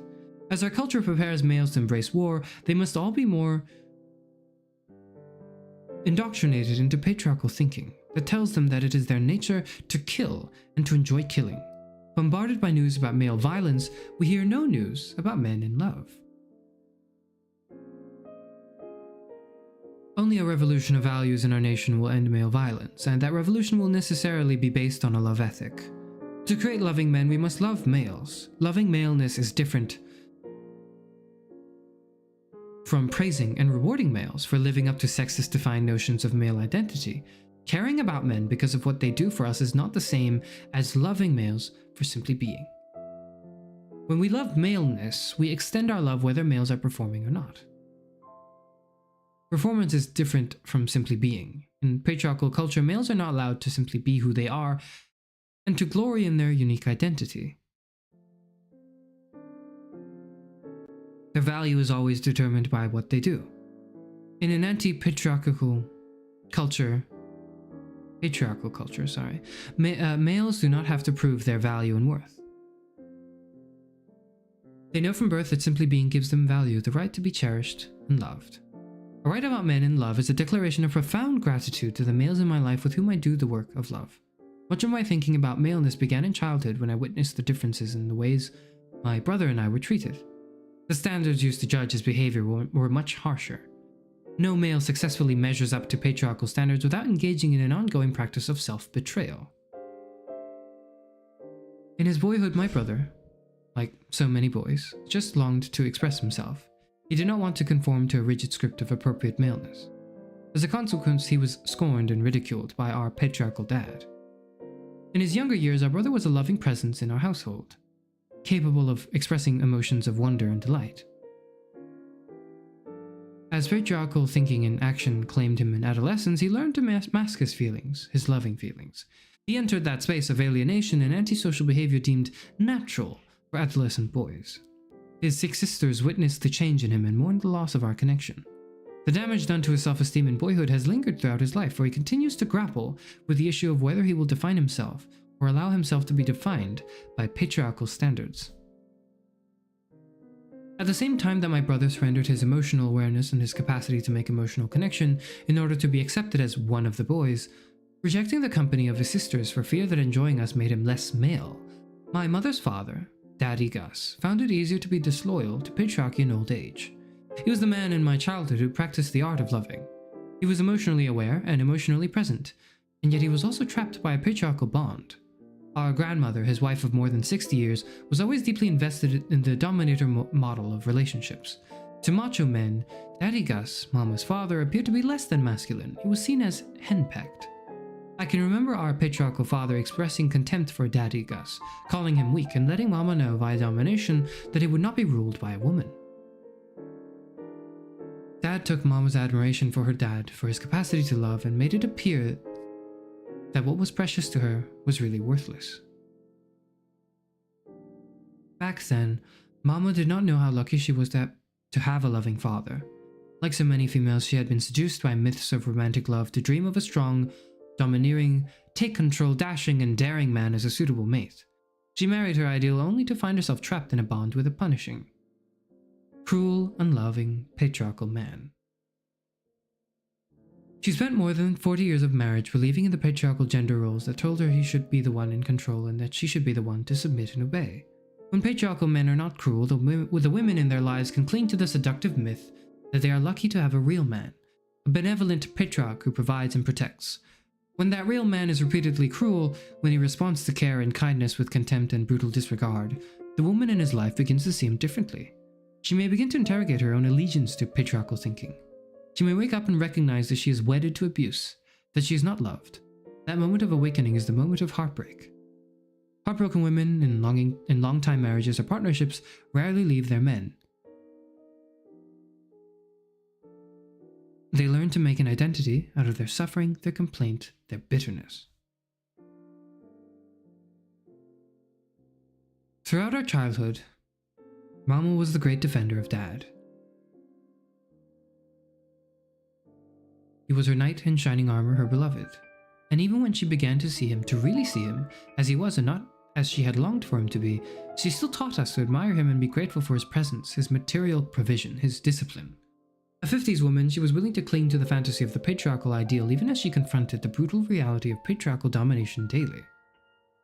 As her children left home, leaving her alone with her husband, her hope that they might find their way to love was soon dashed. She was left face to face with the emotionally shut down, cold patriarch she had married. After 50 years of marriage, she would not only be leaving him, but she would no longer believe in love. She would not be leaving him, sorry. Only her bitterness found a voice. She now speaks the absence of love, a lifetime of heartache. She is not alone. All over the world, women live with men in states of lovelessness. They live and they mourn. My mother and father were the source figures who shaped my patterns of love and longing. I spent most of the years between 20 and 40 seeking to know love with intellectually brilliant men who were simply emotionally unaware. Men who could not give what they did not have. Men who could not teach what they did not know. Men who did not know how to love. In my 40s, I began a relationship with a much younger man who had been schooled in the art and practice of feminist thinking. He was able to acknowledge having a broken spirit. As a child, he had been a victim of patriarchal tyranny. He knew there was something wrong within, even though he had not yet found a language to articulate what was missing. Something missing within was a self-description I heard from many men as I went around our nation talking about love. Again and again, a man would tell me about early childhood feelings of emotional exuberance, of unrepressed joy, of feeling connected to life and to other people. And then a rupture happened, a disconnect, and that feeling of being loved, of being embraced was gone. Somehow the test of manhood, men told me, was the willingness to accept this loss, to not speak it even in private grief. Sadly, tragically, these men in great numbers were remembering a primal moment of heartbreak and heartache, the moment that they were compelled to give up their right to feel, to love in order to take their place as patriarchal men. Everyone who tries to create love with an emotionally unaware partner suffers. Self-help books galore tell us that we cannot change anyone but ourselves. Of course, they never answer the question of what will motivate males in a patriarchal culture who have been taught that to love emasculates them to change, to choose love when the choice means that they must stand against patriarchy, against the tyranny of the familiar. We cannot change men, but we can encourage, implore, and affirm their will to change. We can respect the truth of their inner being, a truth that they may be unable to speak, that they long to connect, to love, to be loved. The will to change, men, masculinity, and love answers the questions about love asked by men of all ages in our culture. I write in response to questions about love asked me by the men I know most intimately, who are still working to find their way back to the open-hearted, emotionally expressive selves they once were before they were told to silence their longings and close their hearts.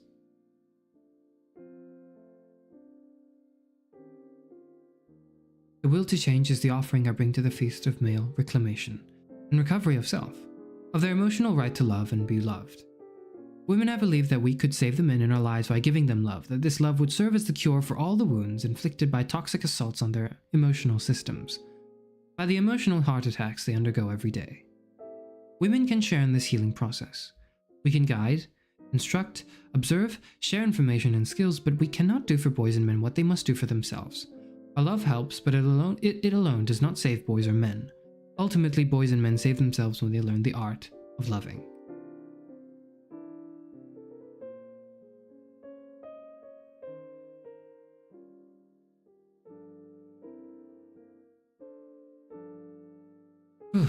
Okay.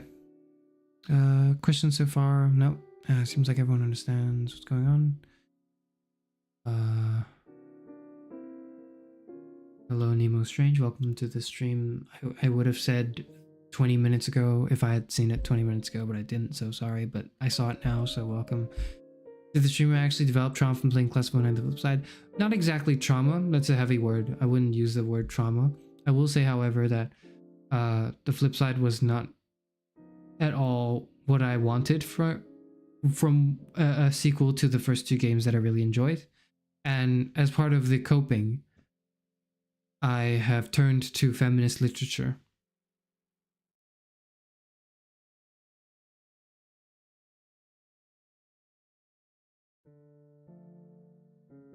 Yeah, that's all.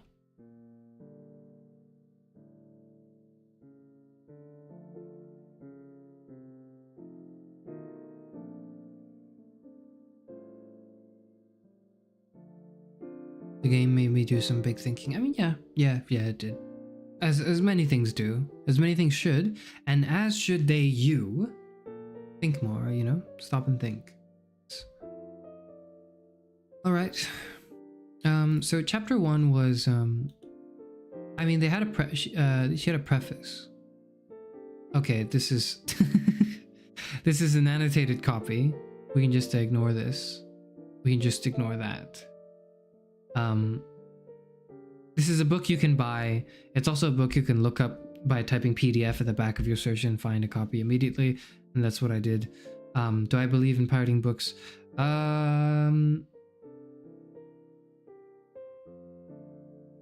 If you can't afford it, yes. But once you can afford it, you should buy them. There we go.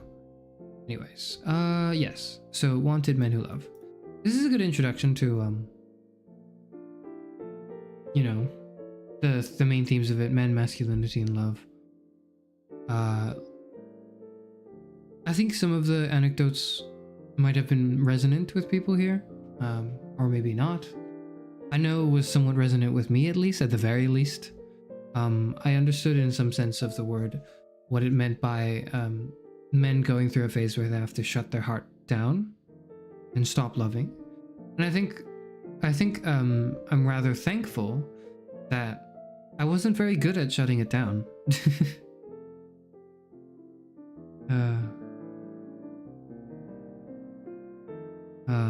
No. This, we'll continue reading it. It's just I wanted to sort of give a quick summary and thoughts for the first chapter.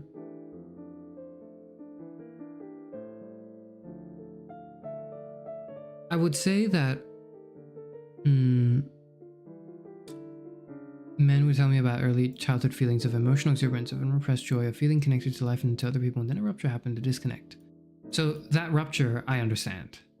And I think I as a man myself, resonate with. I, however, am fortunate that that rupture hasn't created too much lasting damage, or rather, I was overcome by some other force to be in touch with my feelings in a good way, and to be able to help other people open up with that too. And I think I'm grateful for that, but nonetheless, I still understand this completely.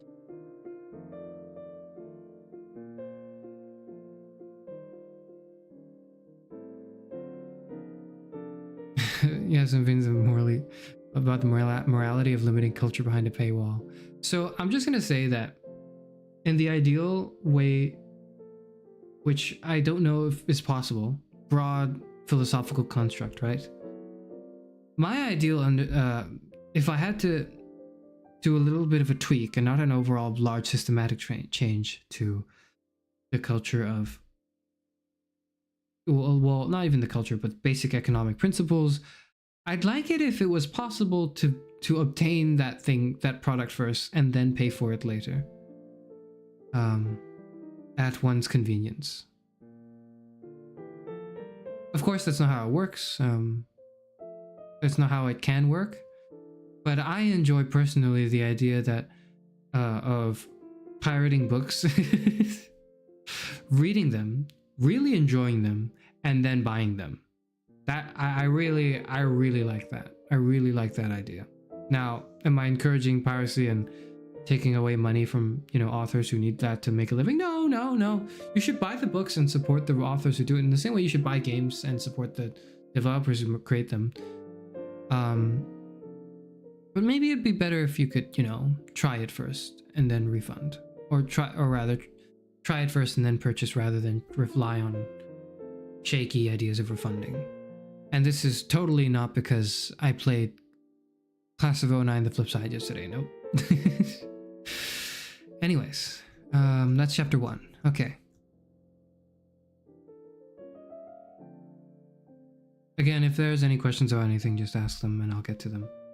Maybe I'll pause either in the middle or at the end of a chapter and I'll review. I can also see them as they come up, but I'm not going to focus on them. Right? I hope that's understandable.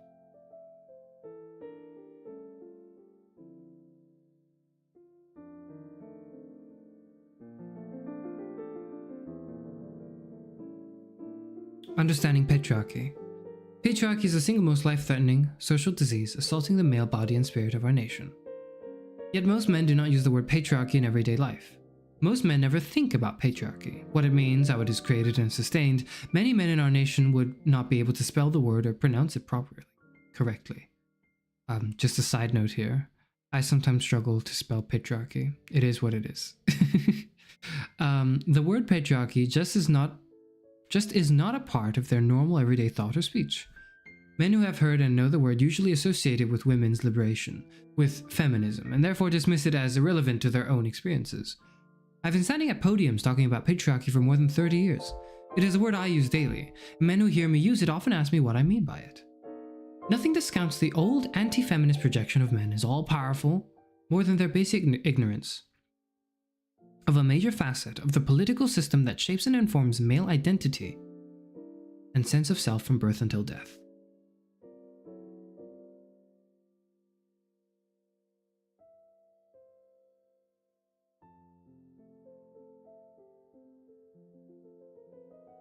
I often use the phrase imperialist, white supremacist, capitalist patriarchy to describe the interlocking political systems that are the foundation of our nation's politics.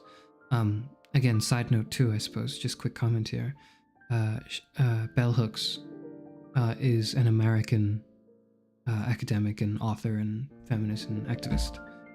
So she often cites our nation or this nation, and that means the US, contemporary America. I believe she passed away 3 years ago at the age of 69. So she's kind of like maybe the last generation, or maybe 2 generations ago, if you want to think about it that way. But nonetheless, of course, these ideas are very relevant to people who are outside of the American context. Anyways.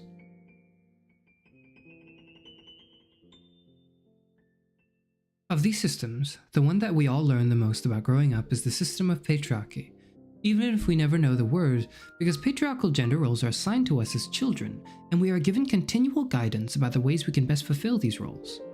Patriarchy is a political social system that insists that males are inherently dominating, superior to everything and everyone deemed weak, especially females, and endowed with the right to dominate and rule over the weak and to maintain the dominance through various forms of psychological terrorism and violence. When my older brother and I were born with a year separating us in age, patriarchy determined how we would each be regarded by our parents. Both our parents believed in patriarchy. They had been taught patriarchal thinking through religion. At church they had learned that God created man to rule the world and everything in it, and that was the work of women to help men perform these tasks, to obey and to always assume a subordinate role in relation to a powerful man. They were taught that God was male. These teachings were reinforced in every institution they encountered: schools, courthouses, clubs, sports arenas, as well as churches. Embracing patriarchal thinking like everyone else around them, they taught it to their children because it seemed like a natural way to organize life. As their daughter, I was taught that it was my role to serve, to be weak, to be free from the burden of thinking, to caretake and nurture others. My brother was taught that it was his role to be served, to provide, to be strong, to think, strategize, and plan, and to refuse to caretake or nurture others. I was taught that it was not proper for a female to be violent, that it was unnatural, My brother was taught that his value would be determined by his will to do violence, albeit in appropriate settings. He was taught that for a boy, enjoying violence was a good thing, albeit in appropriate settings. He was taught that a boy should not express feelings. I was taught that girls could and should express feelings, or at least some of them. When I responded with rage at being denied a toy, I was taught as a girl in a patriarchal household that rage was not an appropriate feminine feeling. That it should be not only not be expressed, but to be eradicated. When my brother responded with rage at being denied a toy, he was taught as a boy in a patriarchal household that his ability to express rage was good, but that he had to learn the best setting to unleash his hostility. It was not good for him to use his rage to oppose the wishes of his parents, but later, when he grew up, he was taught that rage was permitted, and that allowing rage to provoke him to violence would help him protect home and nation. We lived in farm country, isolated from other people. Our sense of gender roles was learned from my parents from the ways we saw them behave. My brother and I remember our confusion about gender.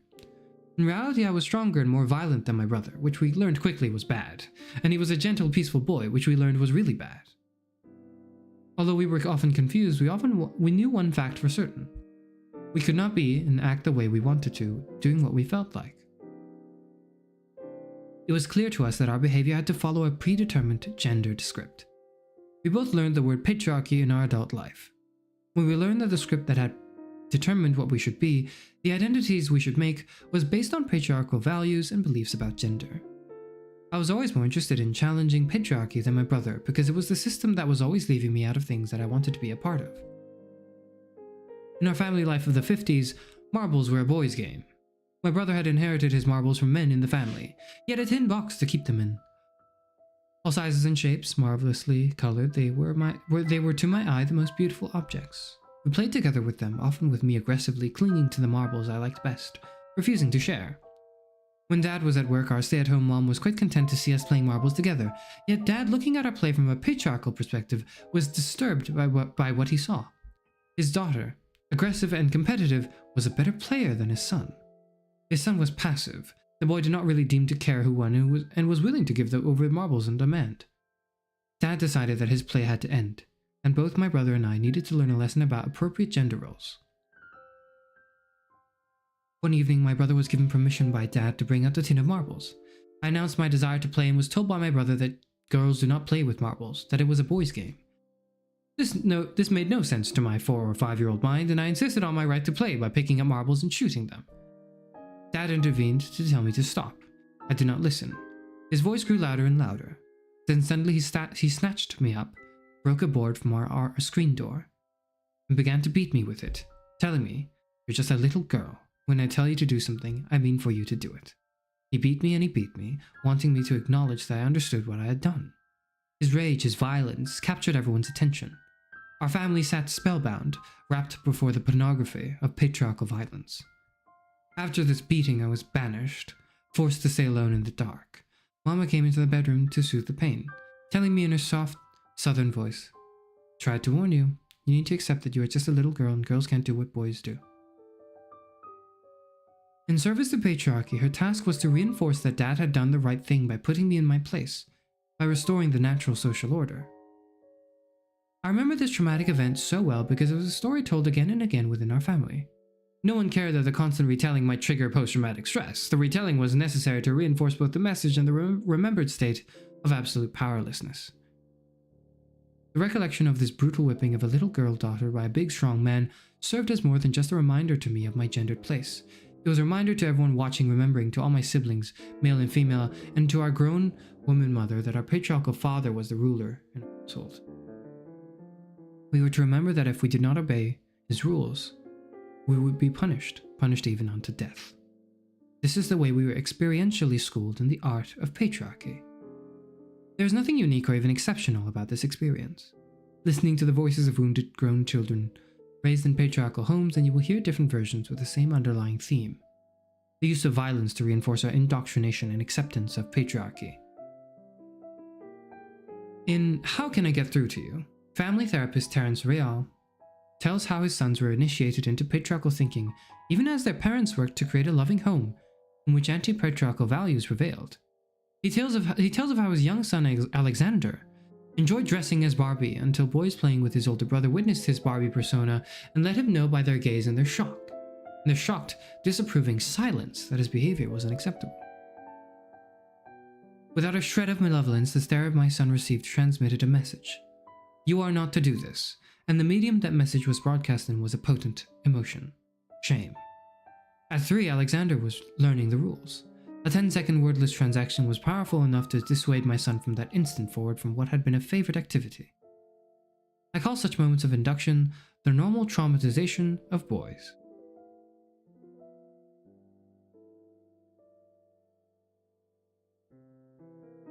To indoctrinate boys into the rules of patriarchy, we force them to feel pain and to deny their feelings. My stories took place in the 50s. The stories Real tells are recent. They all underscore the tyranny of patriarchal thinking, the power of patriarchal culture to hold us captive. Real is one of the most enlightened thinkers on the subject of patriarchal masculinity in our nation, and yet he lets readers know that he is not able to keep his boys out of patriarchy's reach. They suffer its assaults, as do all boys and girls, to a greater or lesser degree. No doubt by creating a loving home that is not patriarchal, Real at least offers his boys a choice. They can choose to be themselves, or they can choose conformity with patriarchal roles. Real uses the phrase psychological patriarchy to describe the patriarchal thinking common to females and males. Despite the contemporary visionary feminist thinking that makes clear that a patriarchal thinker need not be a male, most folks continue to see men as the problem of patriarchy. This is simply not the case. Women can be as wedded to patriarchal thinking and action as men. Psychotherapist John Bradshaw's clear-sighted definition of patriarchy and creating love is a useful one. The dictionary defines patriarchy as a social organization marked by the supremacy of the father in the clan or the family in both domestic and religious functions. Patriarchy is characterized by male domination and power. He states further that patriarchal rules still govern most of the world's religious, school systems, and family systems. Describing the most dangerous of these roles, Bradshaw lists blind obedience, the foundation upon which patriarchy stands, the repression of all emotions except fear, the destruction of individual willpower, and the repression of thinking whenever it departs from the authority figure's way of thinking. Patriarchal thinking shapes the values of our culture. We are socialized into this system, females as well as males. Most of us learned patriarchal attitudes in our family of origin, and they were usually taught to us by our mothers. These attitudes were reinforced in schools and religious institutions. The contemporary presence of female-headed households has led many people to assume that children in these households are not learning patriarchal values because no male is present. They assume that men are the sole teachers of patriarchal thinking. Yet many female-headed households endorse and promote patriarchal thinking with far greater passion than two-parent households. Because they do not have an experiential reality to challenge false fantasies of gender roles, women in such households are far more likely to idealize the patriarchal male role and patriarchal men than are women who live with patriarchal men every day.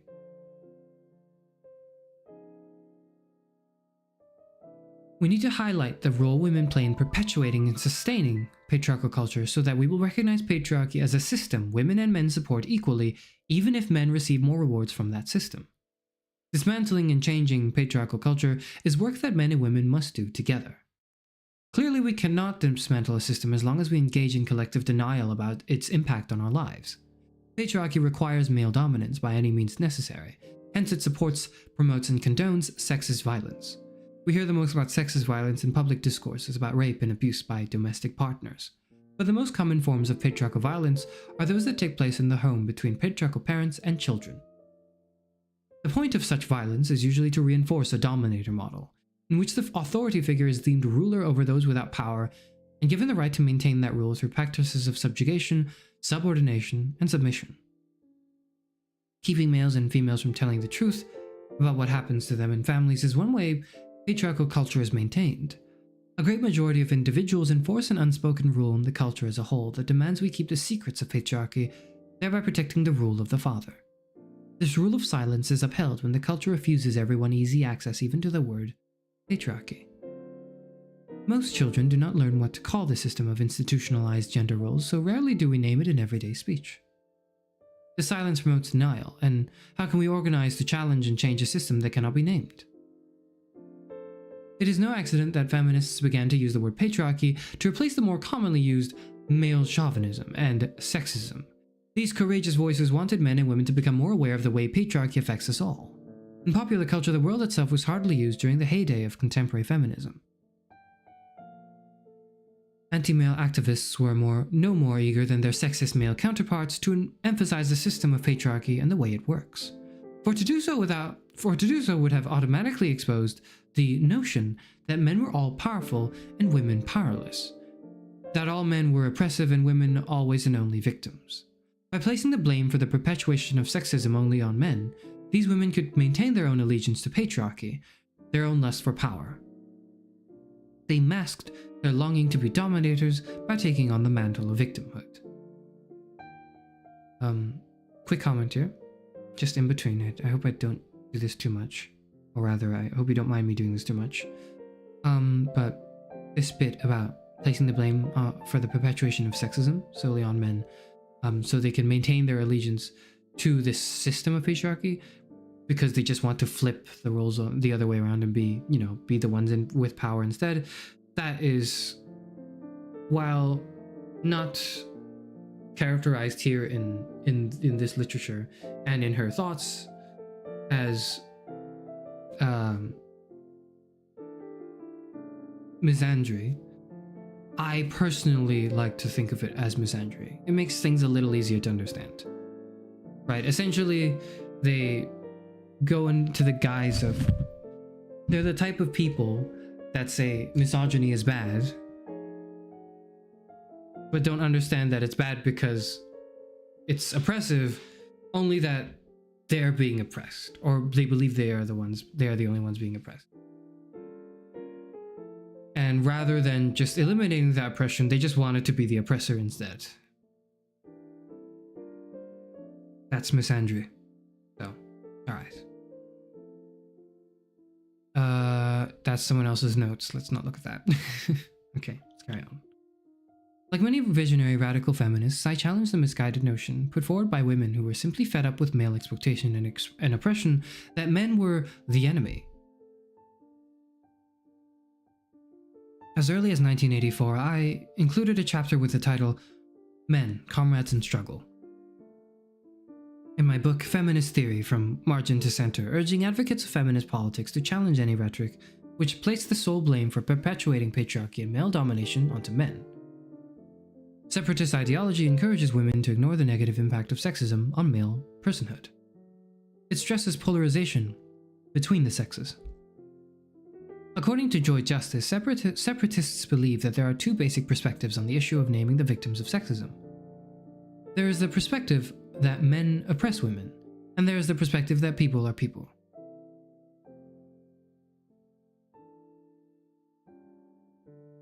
And we are all hurt by rigid sex roles. Both perspectives accurately describe our predicament. Men do oppress women, people are hurt by rigid sexist role patterns. These two realities coexist. Male oppression of women cannot be excused by the recognition that there are ways men are hurt by rigid sexist roles. Feminist activists should acknowledge that hurt and work to change it. It exists. It does not erase or lessen male responsibility for supporting and perpetuating their power under patriarchy to exploit and oppress women in a manner far more grievous than the serious psychological stress and emotional pain caused by male conformity to rigid sexist role patterns. Throughout this essay, I expressed that feminist advocates collude in the pain of men wounded by patriarchy when they falsely represent men as always and only powerful, as always and only gaining privileges from their blind obedience to patriarchy. I emphasize that patriarchal ideology brainwashes men to believe that their domination of women is beneficial when it is not. Other feminist activists affirm this logic when we should be constantly naming these acts as expressions of perverted power relations. General lack of control of one's actions, emotional powerlessness, extreme irrationality, and in many cases outright insanity.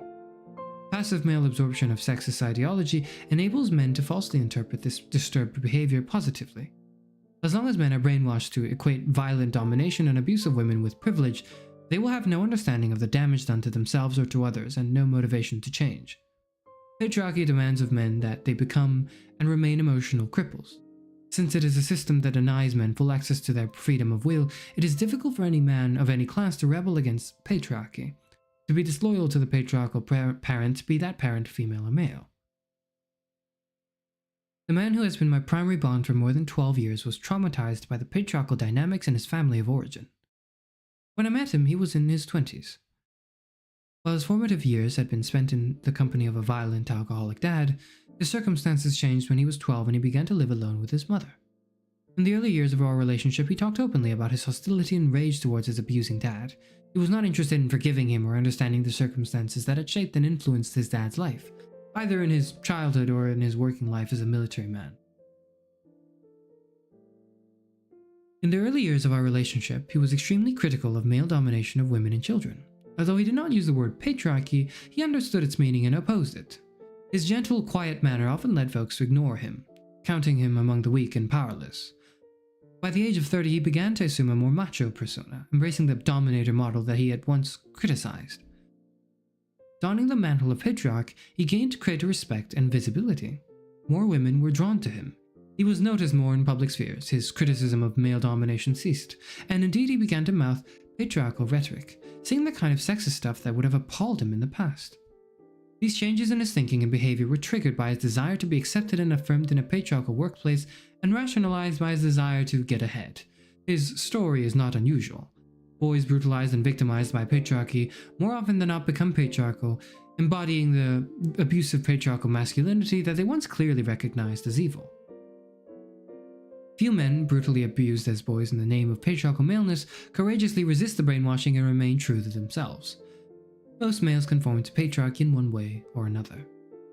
Indeed, radical feminist critique of patriarchy has practically been silenced in our culture. It has become a subcultural discourse available only to well-educated elites. Even in those circles, using the word patriarchy is regarded as passé. Often in my lectures, when I use the phrase imperialist, white, supremacist, capitalist patriarchy to describe our nation's political system, audiences laugh.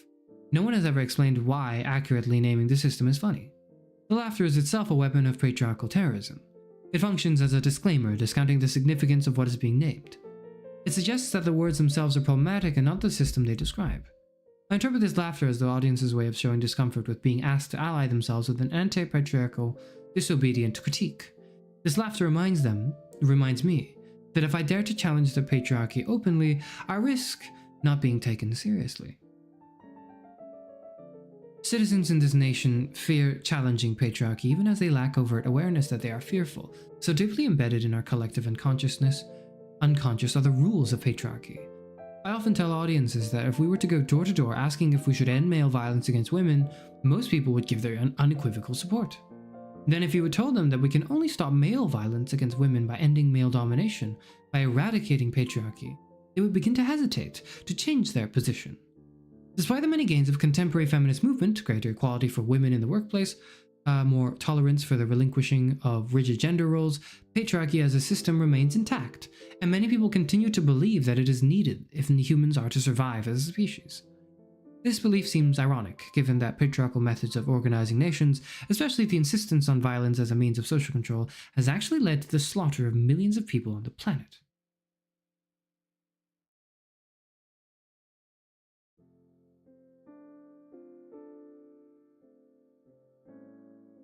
Until we can collectively acknowledge the damage patriarchy causes and the suffering it creates, we cannot address male pain. We cannot demand for men the right to be whole, to be givers and sustainers of life. Obviously, some patriarchal men are reliable and even benevolent caretakers and providers, but they are imprisoned by a system that undermines their mental health. Patriarchy promotes insanity. It is at the root of the psychological ills troubling men in our nation. Nevertheless, there is no mass concern for the plight of men. In Stift, The Betrayal of the American Man, Susan Faludi includes very little discussion of patriarchy. Ask feminists to diagnose men's problems and you will often get a very clear explanation. Men are in crisis because women are properly challenging male dominance. Women are asking men to share the public reins and men can't bear it. Ask anti-feminists and you will get a diagnosis that is, in one respect, similar. Men are troubled. Many conservative pundits say because women have gone far beyond their demands for equal treatment, and now they are trying to take power and control away from men. The underlying message: men cannot learn, only eunuchs if they are not in control. Both the feminist and anti-feminist views are rooted in a peculiarly modern American perception that to be a man means to be at the controls and at all times to feel yourself in control. Faludi never interrogates the notion of control. She never considers that the notion that men were somehow in control, in power, and satisfied with their lives before contemporary feminist movement is false.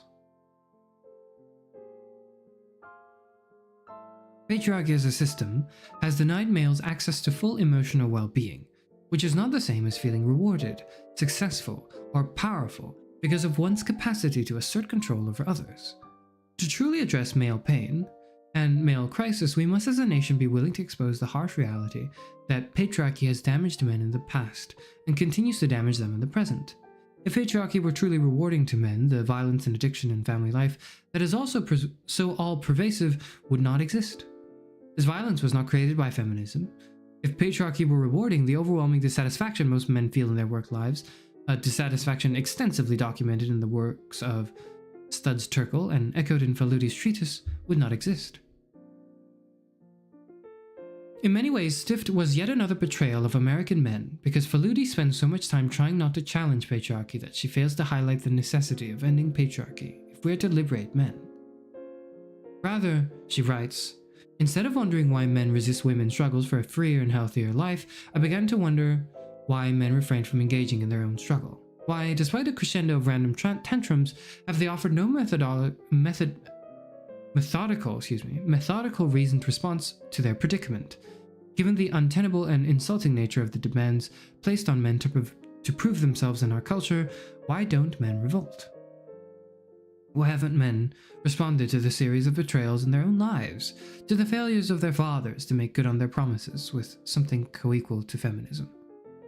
Note that Faludi does not dare risk either the ire of feminist females by suggesting that men can find salvation in feminist movement or rejection by potential male readers who are solidly anti-feminist by suggesting that they have something to gain from engaging feminism. So far in our nation, visionary feminist movement is the only struggle for justice that emphasizes the need to end patriarchy. No mass body of women has challenged patriarchy, and neither has any group of men come together to lead the struggle. The crisis facing men is not the crisis of masculinity, it is the crisis of patriarchal masculinity. Until we make this distinction clear, men will continue to fear that any critique of patriarchy represents a threat. Distinguishing political patriarchy, which he sees as largely committed to ending sexism, therapist Terence Real makes clear that the patriarchy damaging us all is embedded in our psyches. Psychological patriarchy is the dynamic between those qualities deemed masculine and feminine, in which half of our human traits are exalted while the other half is devalued. Both men and women participate in this tortured value system. Psychological patriarchy is a dance of contempt, a perverse form of connection that replaces true intimacy with complex, covert layers of dominance and submission, collusion and manipulation. It is the unacknowledged paradigm of relationships that has suffused Western civilization generation after generation, deforming both sexes and destroying the passionate bond between them. By highlighting the psychological patriarchy, we see that everyone is implicated, and we are freed from the misperception that men are the enemy. To end patriarchy, we must challenge both its psychological and its concrete manifestations in daily life. There are folks who are able to critique patriarchy but unable to act in an anti-patriarchal manner. To end male pain, to respond effectively to male crisis, we have to name the problem. We have to both acknowledge that the problem is patriarchy and work to end patriarchy. Terence Real offers this valuable insight. The reclamation of wholeness is a process even more fraught for men than it has been for women, more difficult and more profoundly threatening to the culture at large.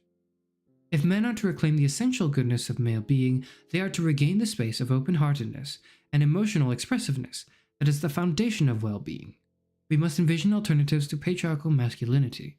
We must all change.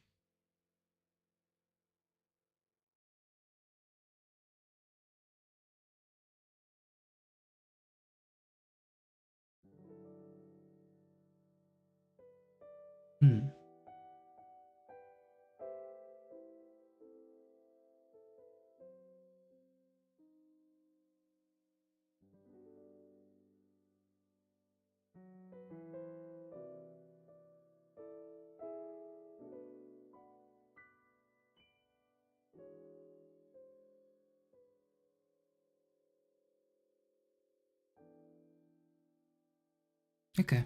Yeah. So, chapter 2, this section was just about patriarchy.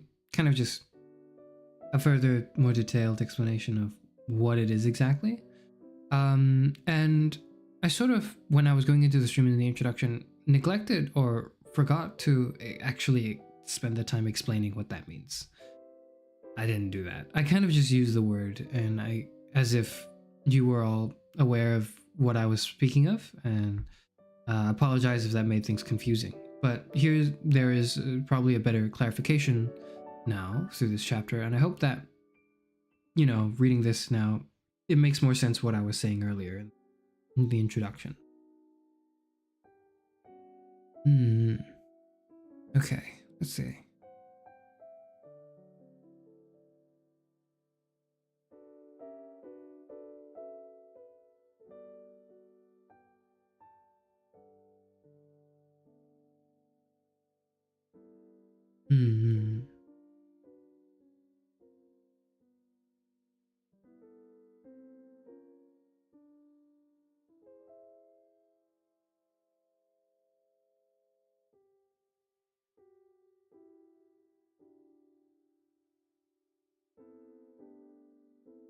Tara is articulate.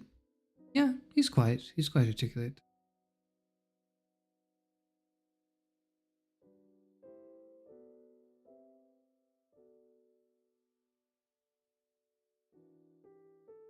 You're all stupid though. You're all stupid equally. There we go. I got the author's focusing on the emotional negligence men are programmed to reproduce by patriarchy. Yes. Yep.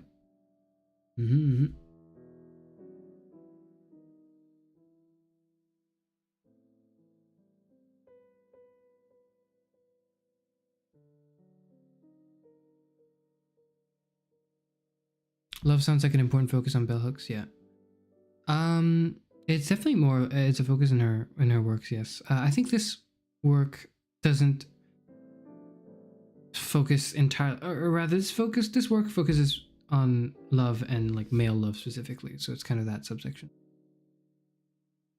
Reject bell hooks. By the way, bell hooks should be spelt with no capitalization. That's kind of the way the pen name works.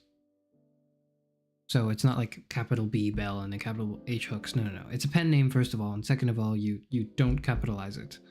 And normally, you know, I don't care. Normally, my capitalization doesn't matter to me, as you can tell from my titling of streams, that I'm very inconsistent with it. But for this case, there's an intent behind it, so I guess one must respect that intent. Anyways.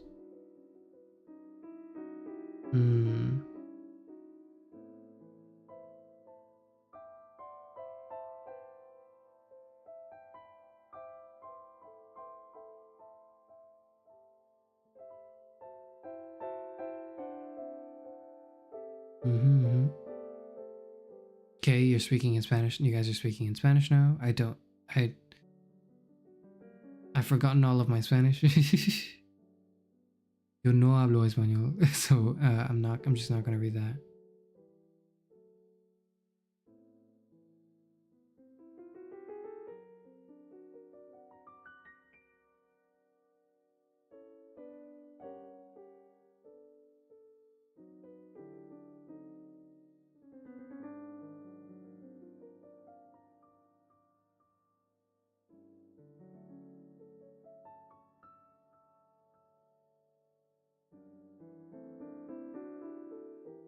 Weird how we all learned English by the raw soft power of the US. Yeah. The soft power of the US is just very far reaching.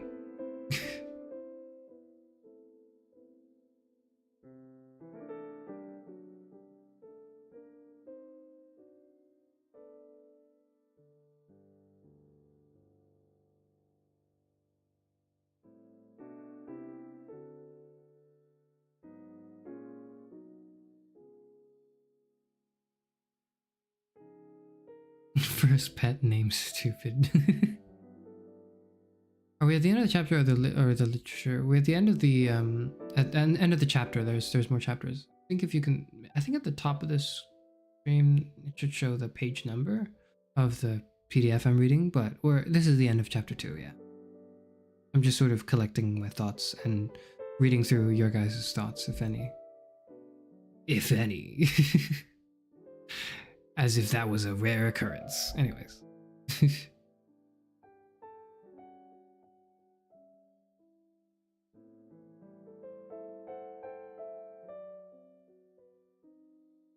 Do you speak Latin? I've never learned Latin, so I wouldn't be able to. I mean, by all means, you can. You can. Please feel free. Please feel free to express yourself and communicate in any language. It's just that you have to be aware that I'm not going to be able to read it, is all. Maybe that's a good thing. Maybe that's what you want. I don't know. Anyways. That's the end of chapter 2. Chapter 3, I think, is the... It's either chapter 3 or 4 was the first thing I read from this book, actually. And then I subsequently... I read somewhere in like a discussion thread or something. I read like excerpts from this chapter in particular. And I was so moved by it that I immediately looked into the whole book. And it's been on a list of books I should be reading for a long time. So now I'm reading it. And you're all reading it with me. Okay. And yeah, this one's gonna be a little rough especially if you're a guy. So maybe I'm gonna be the first to say it now. If you want to cry, you should. It would be very helpful, actually. Anyways, let's begin.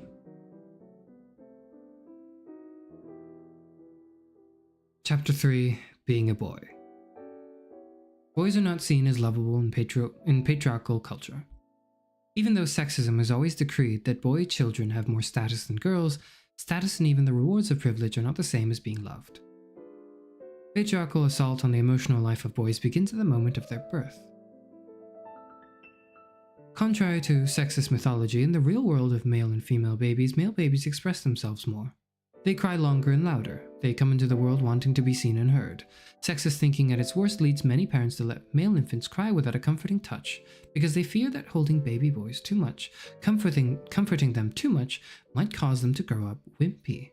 Thankfully, there has been enough of a break with rigid sexist roles to allow aware parents to reject this faulty logic and give boy babies the same comfort that they give or would give girls. In recent years, it has become clear to researchers working on promoting the emotional life of boys that patriarchal culture influences parents to devalue the emotional development of boys. Naturally, this disregard affects boys' capacity to love and be loving. Dan Kindleton and Michael Thompson, authors of Raising Cain, Protecting the Emotional Life of Boys, stress that their research shows that boys are free to be more emotional in early childhood because they have not yet learned to fear and despise expressing independence. Every child, boys included, come into this world wanting to love and be loved by his parents. 40 years of research on emotional attachment shows that without it, children die or suffer severe emotional damage. Despite these powerful insights, they do not talk about the impact of patriarchy. They do not tell readers that to truly protect the emotional life of boys, we must tell the truth about the power of patriarchy. We must dare to face the way in which patriarchal thinking blinds everyone so that we cannot see that the emotional lives of boys cannot be fully honored as long as notions of patriarchal masculinity prevail. We cannot teach boys that real men either do not feel or do not express feelings, then expect boys to feel comfortable getting in touch with their feelings.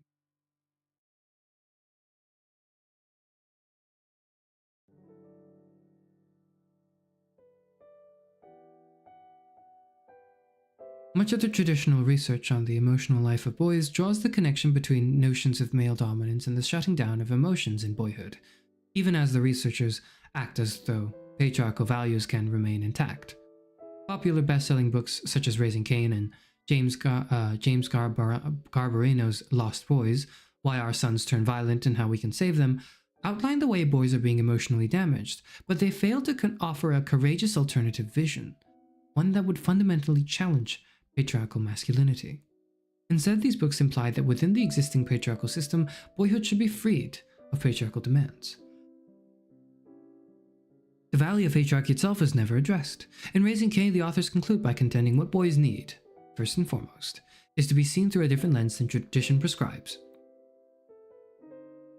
Individually and as a culture, we must discard the distorted view of boys that ignores or denies their capacities for feelings.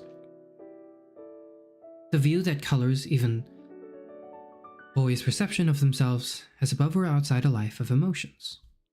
Kindleton and Thompson carefully depoliticized their language. Their use of the word tradition belies the reality that the patriarchal culture, which has socialized almost everyone in our nation to dismiss the emotional life of boys, is an entrenched social and political system. Nor is it an accident of nature. Anti-feminist women like Christina Hoff Sommers curry patriarchal favor with men by spreading the idea, put forward in Sommers' book The War Against Boys, that feminism is harming our young men. Sommers falsely assumes that educating boys to be anti-patriarchal is re-socializing boys in the direction of femininity. Conveniently, she ignores that feminist thinkers are as critical of sexist notions of femininity as we are of patriarchal notions of masculinity. It is patriarchy in its denial of the full humanity of boys that threatens the emotional lives of boys, not feminist thinking. To change patriarchal traditions, we must end patriarchy, in part by envisioning alternative ways of thinking about maleness, not only in boyhood.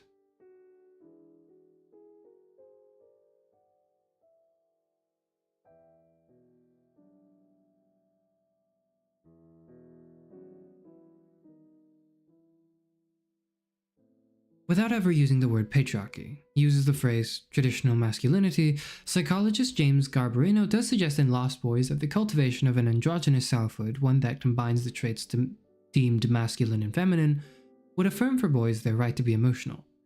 In his section on what boys need, Garbarino writes, "Where and how do boys learn what it means to be a man? They seem to learn it all too often from the mass media and from the visible males in their community, particularly their peers. Boys' friends are the arbitrators of what is masculine and what is feminine, so resilience among the boys in a community depends upon changing macho attitudes among male peer groups and broadening their concept of what a real man is and does."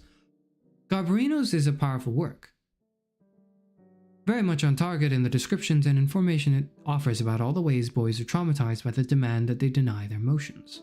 But it is also a disturbing one because the author himself seems unwilling to connect his recognition of the damage done to boys with a critique of patriarchal thinking and practice. It is as if he believes that somehow all that is needed is a revamping of patriarchal values, so that boys' emotions can be supported, at least until the boys grow up. Frankly, it is difficult to understand why these men who know so much about the way patriarchal thinking damages boys are unable to call the problem by its true name, and by so doing free themselves to envision a world where the feelings of boys can really matter. Perhaps they are silent because any critique of patriarchy necessarily leads to a discussion of whether conversion to feminist thinking and practice is the answer. It has been hard for many male thinkers about the emotional life of boys to see feminism as a helpful theory because, to a grave extent, anti-male sentiments among some feminists have led the movement to focus very little attention on the development of boys. One of the tremendous failings of feminist theory and practice has been the lack of a concentrated study of boyhood, one that offers guidelines and strategies for alternative masculinity and ways of thinking about maleness. Indeed, the feminist rhetoric that insisted on identifying males as the enemy often closed down the space where boys could be considered, where they could be deemed as worthy of rescue from patriarchal exploitation and oppression as were their female counterparts. Like the researchers who write about the emotional lives of boys from a non-feminist perspective, feminist researchers are often unwilling or reluctant to target patriarchal thinking. Family therapist Olga Silverstein, in The Courage to Raise Good Men, says little about patriarchy, even as she does offer alternative strategies for raising boys. There are two major barriers preventing researchers from targeting patriarchy. Researchers fear that overtly political analysis will alienate readers on one hand, and on the other hand, they may simply have no alternative visions to offer. Feminist theory has offered us brilliant critiques of patriarchy and very few insightful ideas about alternative masculinity, especially in relation to boys. Many feminist women who birthed boys found themselves reluctant to challenge conventional aspects of patriarchal masculinity when their boys wanted to embrace those values. They found that they did not want to deny their sons access to toy guns or to tell them to just be passive when another boy was attacking them on the playground. For many enlightened, single-parent feminist mothers with limited economic resources, the effort to consistently map for their sons alternatives to patriarchal masculinity simply takes too much time. One of my very best friends is a single mother with 2 children, an older daughter, and a younger son. When her son was born, I suggested we name him Ruby.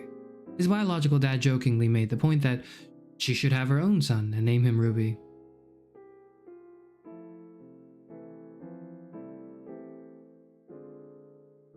Well, his middle name is Ruby. When he was around the age of 5, he decided he wanted to use the name Ruby. The boys at school let him know through teasing that this was a girl's name. As an intervention, he and his mom brought to school pictures of all the men through history named Ruby. Then later on, he wanted to paint his nails with fingernail polish and wear it to school. Again, the boys let him know that boys do not use nail polish. His mother and sister gathered all the cool adult guys knew to come to school and show that males can use nail polish. These were my friend's graduate student years, however. When she began working full-time, such vigilance became harder to maintain. Just recently, her son told her how much he likes the way she smells. She shared with him that he could smell the same. He let her know that there was no way he could go to school smelling sweet. He had gotten the message that boys don't smell good.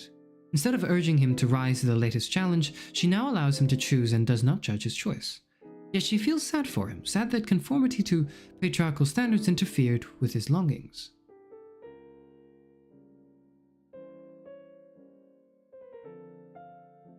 Many anti-patriarchal parents find that alternative masculinities they support for their boy children are shattered not by grown-ups but by sexist male peers. Progressive parents who strive to be vigilant about the mass media their boys have access to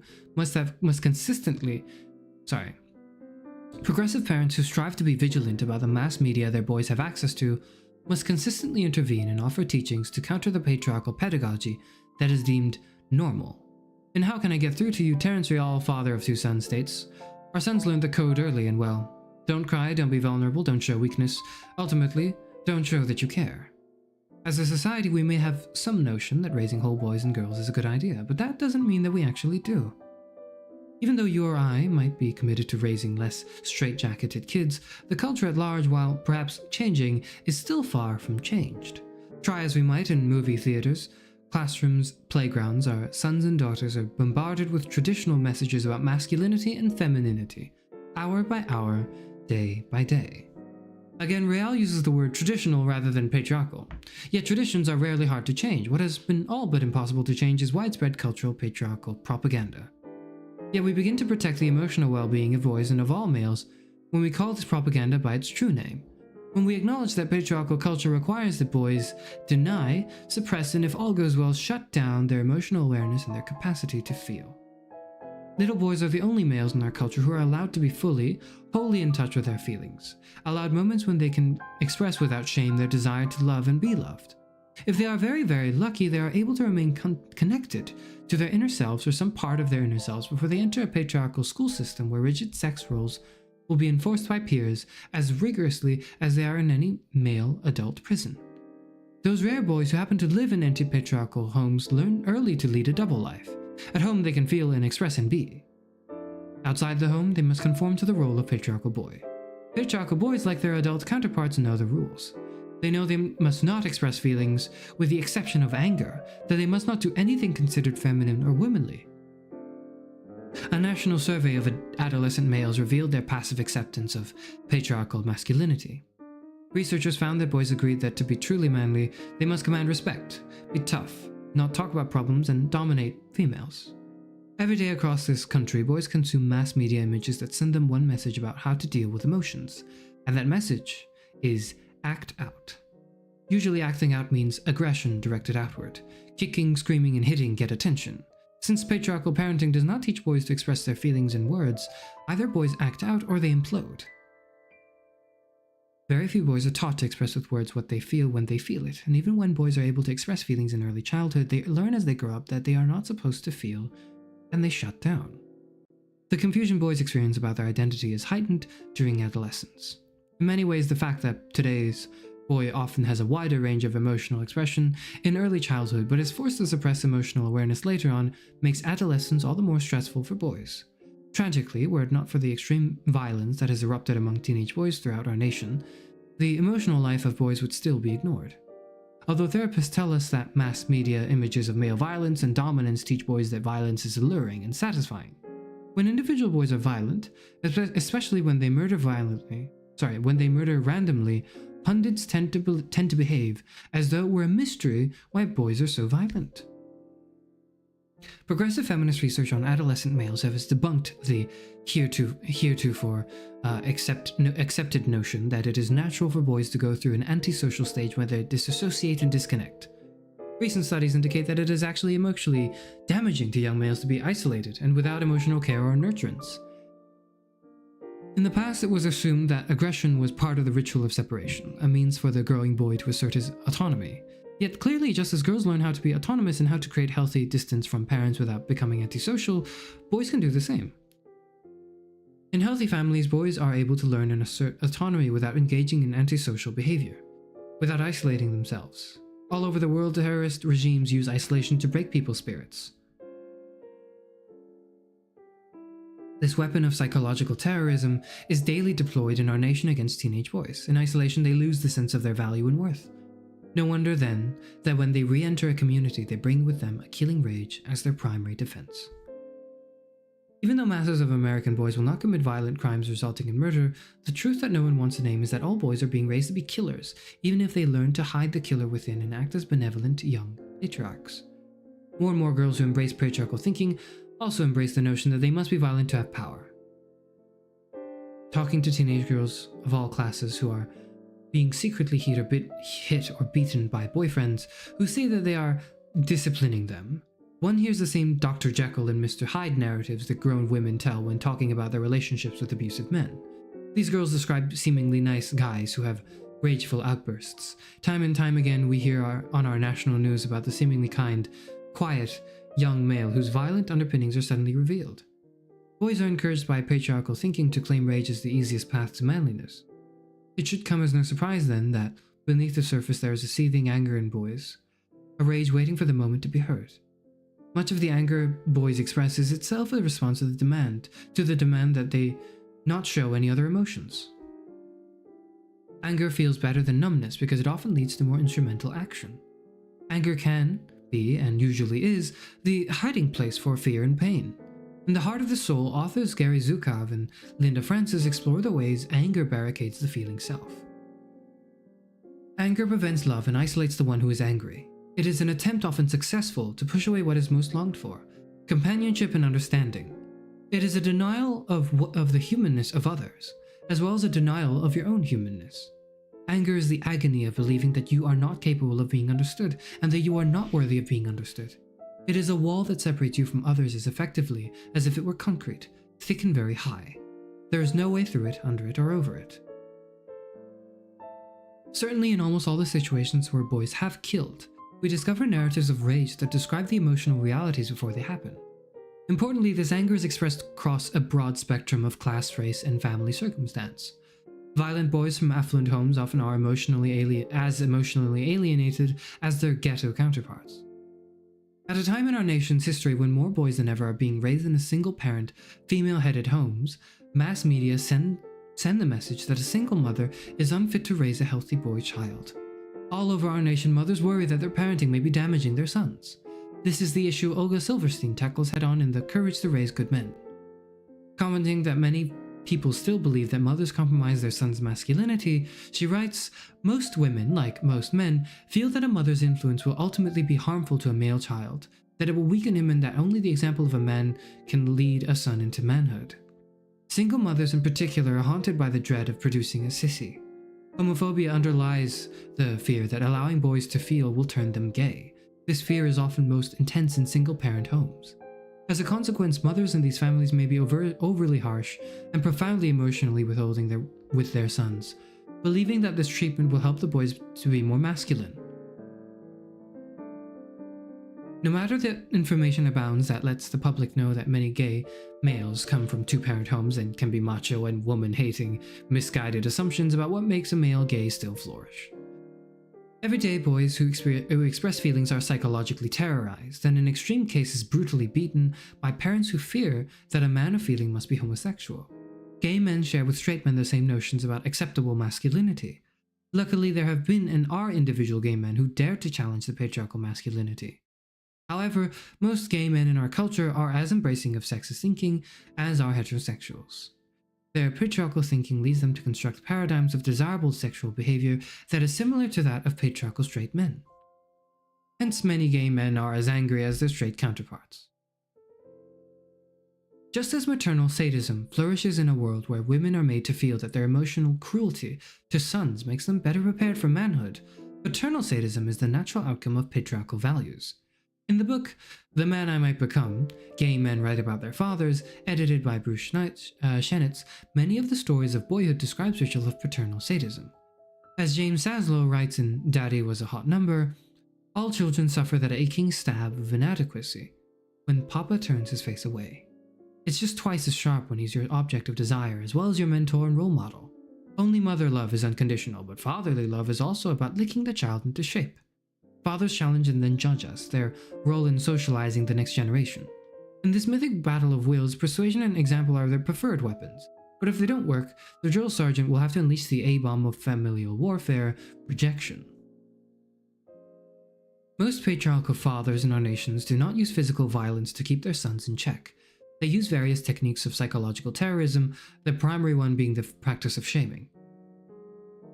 Patriarchal fathers cannot love their sons because the rules of patriarchy dictate that they stand in competition with their sons, ready to prove that they are the real man, the one in charge.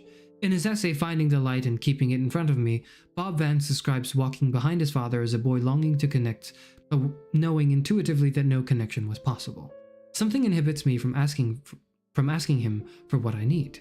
I know if a very young boy can intuit such things that I am left out of this world and am somehow forbidden to ask him what I can do to have him take me into his world, to hold me playfully or tenderly. The rift begins here. This is the earliest memory I have of my father. To the patriarchal dad, sons can only be regarded as recruits in training. Hence, they must constantly be subjected to sadomasochistic power struggles designed to toughen them up, to prepare them to maintain the patriarchal legacy. As sons, they inhabit a world where fathers strive to keep them in the one-down position. As patriarchs in training, they must learn how to assume a one-up role. Rial explains. Sustaining relationships with others requires a good relationship to ourselves. Healthy esteem is an internal a sense of worth that pulls one neither into better than grandiosity nor less than shame. Contempt is why so many men have such trouble staying connected. Since healthy self-esteem, being neither one up or one down, is not yet a real option, and since riding in the one down position elicits disdain in oneself and in others, most men learn to hide the chronic shame that dogs them, running from their own humanity and from closeness to anyone else along with it. This flight from closeness is most intense in the lives of adolescent boys, because in that liminal zone between childhood and young adulthood, they are experiencing a range of emotions that leave them feeling out of control, fearful that they will not measure up to the standards of patriarchal masculinity. Suppressed rage is the perfect hiding place for all these fears. Despite major changes in gender roles in public life, in private many boys are traumatized by relationships with distant or absent fathers. Working with groups of men, listening as they talk about boyhood, I hear the stories they tell about their father's lack of emotional connection. As they attempt to measure up to patriarchal expectations, many boys fear the wrath of the father. In Man Enough, Fathers, Sons, and the Search for Masculinity, Frank Pittman recalls, "Fearing I didn't have enough of it, I was in awe of masculinity. I thought my father had some magical power he wasn't passing on to me, a secret he hadn't told me."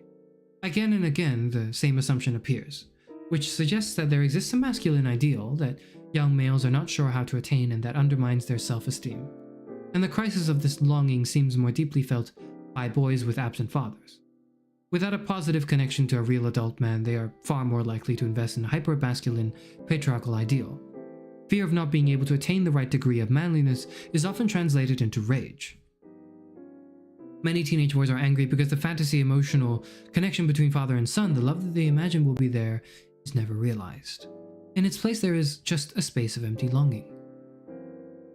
Even when it becomes evident that the fantasy will never be will not be fulfilled, that the father wound will not be healed, boys hold on to the longing. It may give them a sense of quest and purpose to feel they will someday find the father, or, through having children, become the father they dream about.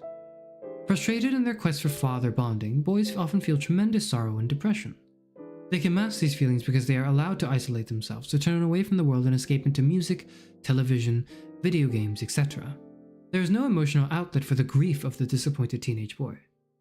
Being able to mourn the loss of emotional connection with his father would be a healthy way to cope with disappointment. But boys have no space to mourn. This need for a space to grieve is poignantly portrayed in the film Life as a House. Learning that he has cancer and only a short time to live, the father in the film seeks to connect with his sexually confused, angry, drug-using teenage son who lives with his mother and stepfather. In the short time he lives with his dad, the son is able to develop an emotional connection. When the son finds out that his dad is dying, he rages about being offered love that is not going to last.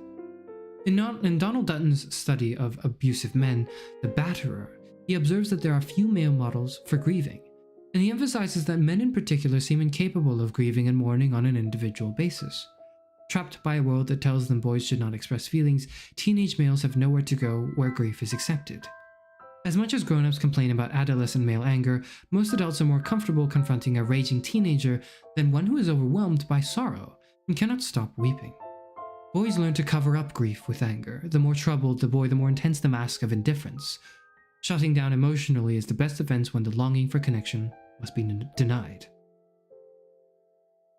Teenagers are the most unloved group in our nation. Teenagers are often feared precisely because they are often exposing the hypocrisy of parents and of the world around them. And no group of teenagers is more feared than a pack of teenage boys. Emotionally abandoned by parents and by society as a whole, many boys are angry, but no one really cares about this anger unless it leads to violent behavior.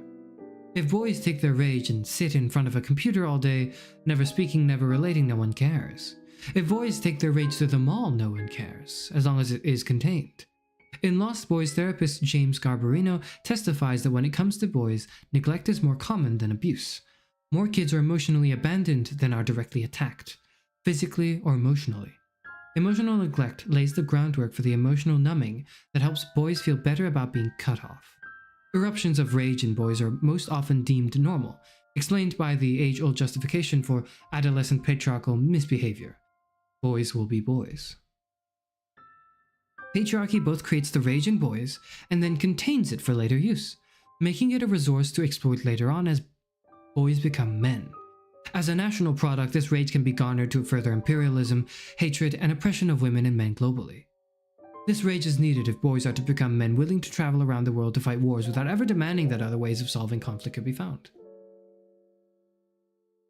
Ever since masses of American boys began, in the wake of the civil rights struggle, sexual liberation, and feminist movement, to demand the right to be psychologically whole, and expressed those demands most visibly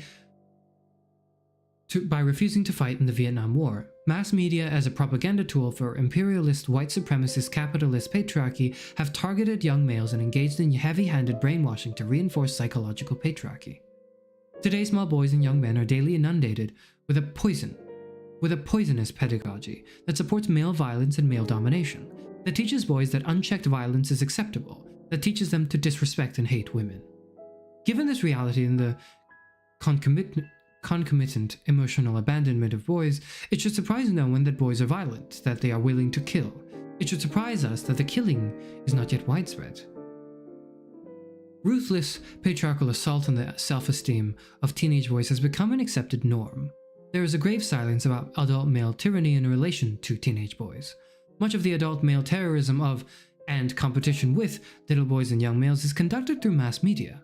Much of the mass media directed at young male consumers is created by self-hating, emotionally shut down adult men who have only the pornography of violence to share with younger men. To that end, they create images that make killing alluring, and the sexual exploitation of females the seductive reward. In the wake of feminist, anti-racist, and post-colonial critiques of imperialist, white supremacist capitalist patriarchy, the backlash that aims to reinscribe patriarchy is fierce. While feminism may ignore boys and young males, capitalist patriarchal men do not. It was adult, white, wealthy males in this country who first read and fell in love with the Harry Potter books. They're written by a British female, initially described by the rich white American men who discovered her as a working-class single mom. J.K. Rowling's Harry Potter books are clever, modern reworkings of the English schoolboy novel. Harry, as our modern-day hero, is the super-smart, gifted, blessed white boy genius, a mini patriarch, who rules over the equally smart kids, including an occasional girl and an occasional male of color. But these books also glorify war, depicted as killing on behalf of the good. That is sorry, just, I know it's like serious, but just that, including an occasional girl and an occasional male of color is hilarious to me. And, well, let's just say common Harry Potter L, common Harry Potter L, common Percy Jackson W. There you go.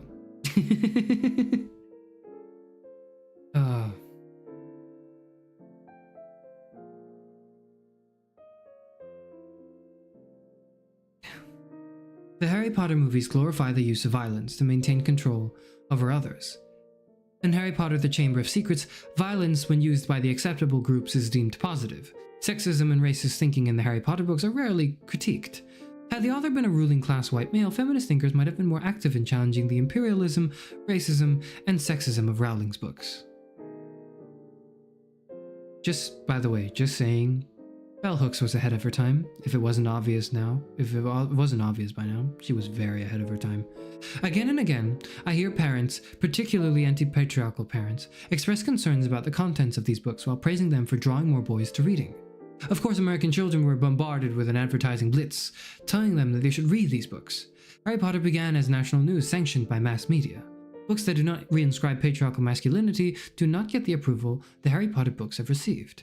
And children rarely have an opportunity to know that any books exist which offer an alternative to patriarchal masculinist visions. The phenomenal financial success of Harry Potter means that boys will henceforth have an array of literary clones to choose from.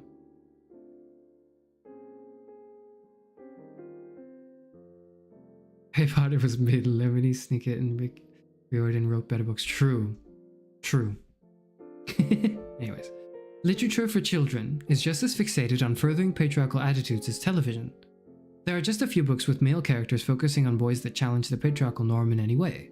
Since these books do not abound, there is no way to know what impact they might have in teaching boys alternative masculinities. Writing a series of children's books for boys, I was initially amazed by how difficult it was for me, a visionary feminist theorist, to imagine new images and texts for boys. Shopping for books for my nephew first alerted me to the absence of progressive literature for boys.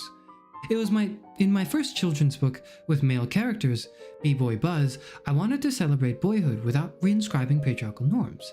I wanted to write a text that would just express love for boys. It is a book aimed at little boys. This book strives to honor the holistic well-being of boys and to express love of them whether they are laughing, acting out, or just sitting still. The books I have written are aimed at offering boys ways to cope with their emotional selves. The point is to stimulate in boys emotional awareness and to affirm that awareness. To truly protect and honor the emotional lives of boys, we must challenge patriarchal culture. And until that culture changes, we must create the subcultures, the sanctuaries, where boys can learn to be who they are uniquely, without being forced to conform to patriarchal masculine visions. To love boys rightly, we must value their inner lives enough to construct worlds, both private and public, where their right to wholeness can be consistently celebrated and affirmed, where their need to love and be loved can be fulfilled.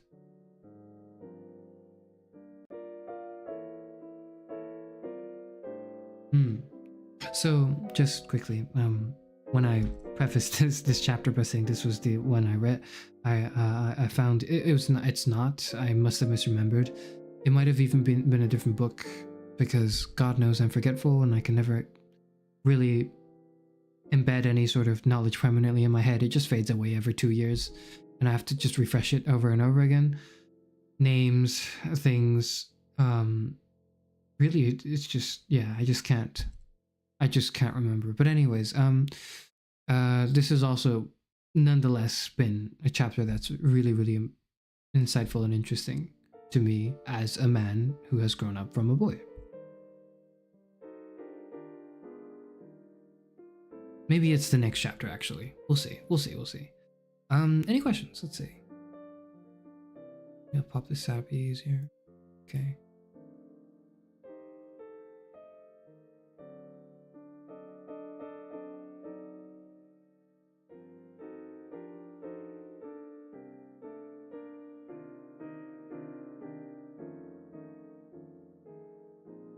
Hey, nothing has been able to make me cry since I listened to Secrets Force from Chrono Trigger a week after Akira Toriyama passed away and after I got fired from a warehouse job. Very relatable, at least. I still have yet to play Chrono Trigger. I think I want to stream it someday, probably like next month or the month after. But it was on my list of things I wanted to stream, so I'm definitely gonna try to figure out how to do that. Stream Chrono Trigger. Yeah, and Akira Toriyama's passing affected me as well. It was difficult, or not in a way that's like, you know, a personal passing, but it was like easily the most difficult to swallow, like public celebrity passing, if you will, because I don't know, Dragon Ball Z was just so special to me. Really, it was such a way to connect with, you know, friends and family, in a way that was just so like, it's almost I know it's not like the perfect thing, the perfect masculine thing, right? Because it was still a project constructed, I mean, and I'm trying to relate it to this reading as well. If you can tell, it wasn't the perfect masculine media, because it was still very, very much rooted in patriarchal masculinity. But I think I found that there was a lot of focus in the communities and the people who celebrated these works in the more positive things,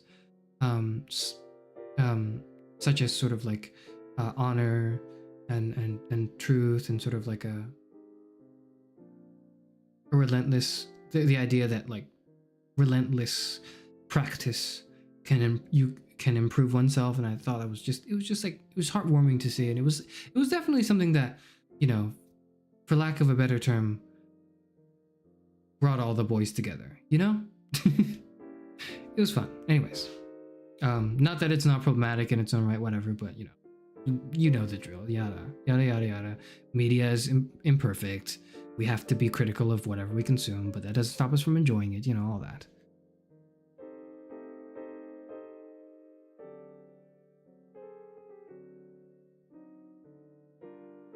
As the rain smoke from burnings in the rural parts of Brazil is making me very sad. I'm not too familiar with that, but I hope that improves.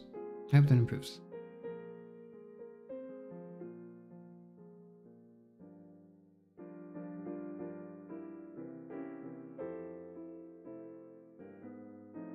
Self-Eyed, welcome to the stream. Well, welcome 20 minutes ago from when you wrote it. Sorry. Came in from Reddit. Flipside was okay. All my Flipside thoughts are in the Flipside stream and in the beginning of this one. But I guess to reiterate, Flipside is like, I was going to a restaurant and they served me a 3-course meal. Or at least the first time I went to a restaurant, they served me a 5-course meal for, I don't know, 30 American dollars maybe, you know, just like an arbitrary number. Served me a 5-course meal. And it was it was fantastic food, and it was a very different type of cuisine that I wasn't used to before. And so it was difficult to fully grasp and appreciate it initially, but over time I had grown to really appreciate it. And then I was like, all right, let me come back next time. And so the next time I came back to this restaurant, it was a 3-course meal instead, same price, but they were like, oh, sorry, you know, the economy's just kind of going bad, you know, but the dishes are more intricate and they're sort of, inventive in their own way, and it's interesting. And I went, yeah, sure, okay, even as a 3-course meal, I really enjoying this as well. This is a great restaurant. Goodness, I'll have to leave a positive review. Thank you so much. Let me come back again next time. So the next time I come back to this restaurant, they didn't serve a 3-course meal anymore. They served one dish. They served one plate of food, and I was eating it, and it was still like, it still tasted like the food I had before. You know, it was still good. It was still like what I had known from the restaurant. It was really, really nice. And then while I was eating it, the person who made the food came out to from the kitchen. You know, came to my table, my plate, and just like threw a pile of shit on it. He just fucking took a shit on my plate, and then walked away. That's how Flipside felt like to me. Okay. So when you say Flipside was okay, it's not that I disagree with you, because when I was eating the dish, it was still pretty good.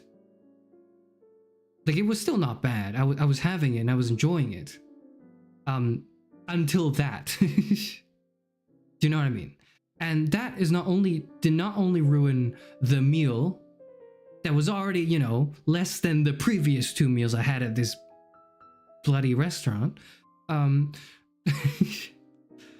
Not only was, you know, did that ruin this meal, but that also ruined the previous 2 meals that I'd come to enjoy, and this whole restaurant, and the integrity of the chef, and everything that surrounds us, and has made me retroactively consider my positive feelings for this restaurant and the food and this cuisine.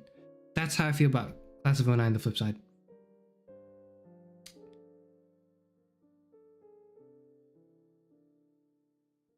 Wait, androgynous, and consider makeup and name Ruby androgynous. I think Ruby is societally considered feminine. I think it still is. Makeup is as well, though I think it's increasingly more androgynous now, because there's an increasing amount of androgynous expression of gender expressed through things like makeup, or, you know, certain name choices that are gender neutral or whatever. So it would be femininity for a man. Good questions. Keep those in mind.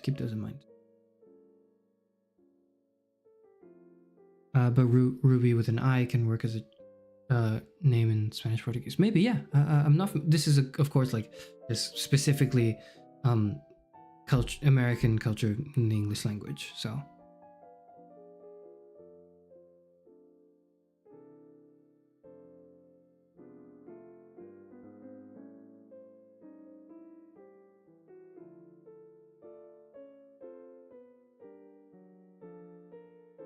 A difference between a gender-neutral name and a genderless name. Interesting thoughts.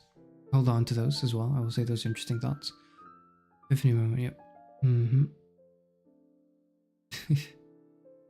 Ariel works for both traditional genders, but Kizzy or even Ruby are genderless. I see. Interesting. Consider myself a guy by good examples of my nature, original, feminist, evil by mask.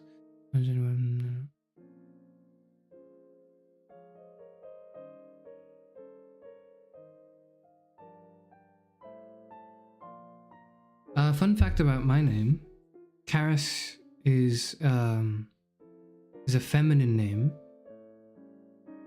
Karis, I believe, is a feminine name outside of Greece, which is where the word originates from. So the word Karis traces from has its origins in Greek, and is in Greek culture a masculine name, I believe, but its use outside of Greece has been very feminine.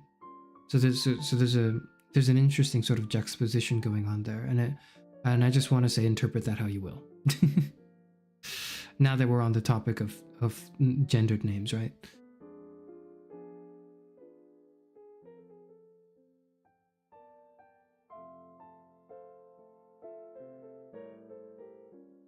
Chairman is a Percy Jackson joy. You're correct. Yes. It was just better. All right. It was just better.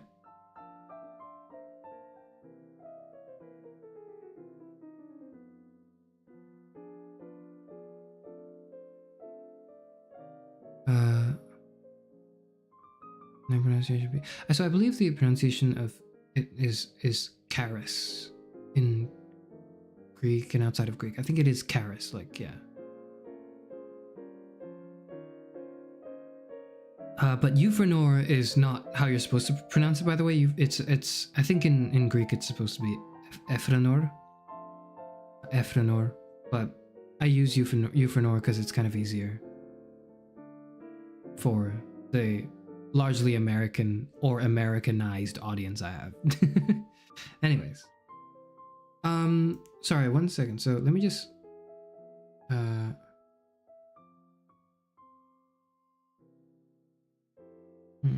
how do I, hold on, how do I,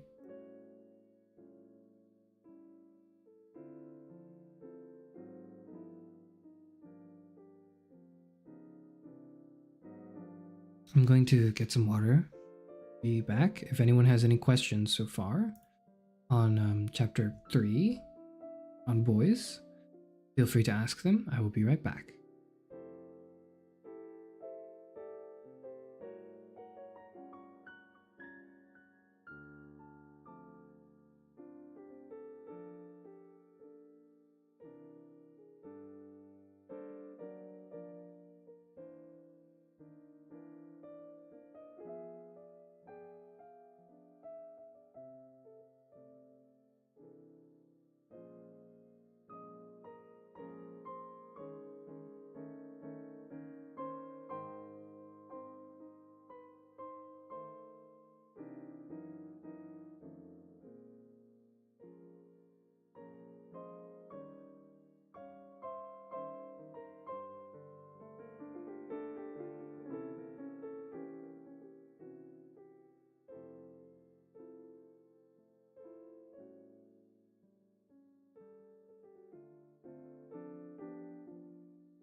Just tuned in. Why does librarian sound like he's dying? It's because I am.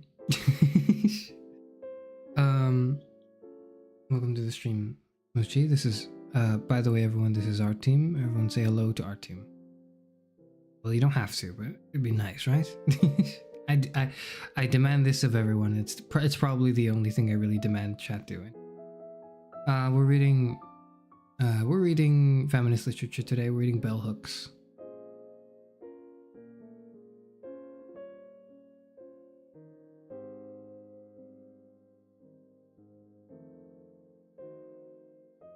So,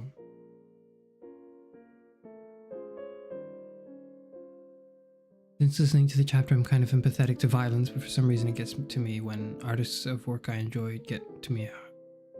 Part of my problem.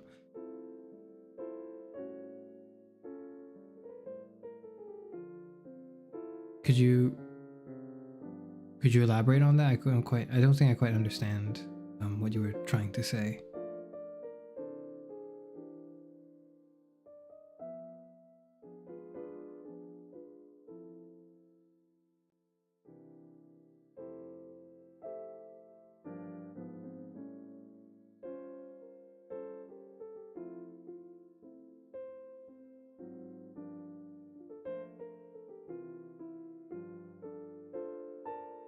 When artists of works enjoyed.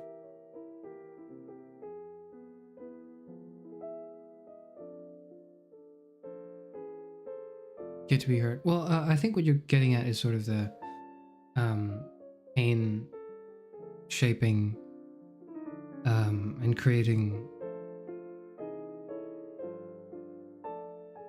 or inspiring extraordinary works of art. I think that was your question, right? In which case, I think that's a really good thought, or rather, it's something worth thinking about that I haven't thought enough of yet. The notion that, you know, if pain has created such excellent art, then isn't it kind of a good thing, or at least isn't there something good that comes out of it? And to me, the conclusion I've come to is that it's sort of a silver lining. where it makes sense that, like, or at least part of the emotional resonance to art that depicts pain or is built from pain resonates, right? And it speaks to your soul as you are the one interpreting the art, is likely because there is pain in you as well. And I think pain never goes away, but I think it can be definitely less destructive. Because I think there's less destructive pain and more destructive pain, and etc., etc. I think any expression of it in any sort of way is still profound. Nonetheless, I think it's just the sort of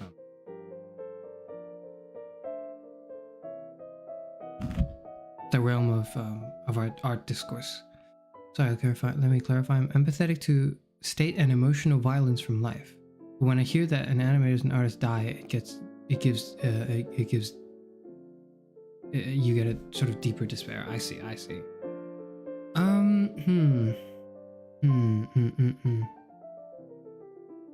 Yeah, well, that's simple. It's just because it's easier to empathize with something you care about, right? It's why your pet dying hurts a lot more than like your friend's pet dying, like it's because you've formed a close connection. And so when you say one is empathetic, or you're empathetic to state and emotional violence, you are empathetic to it when you turn on the news and there's national tragedies or whatever.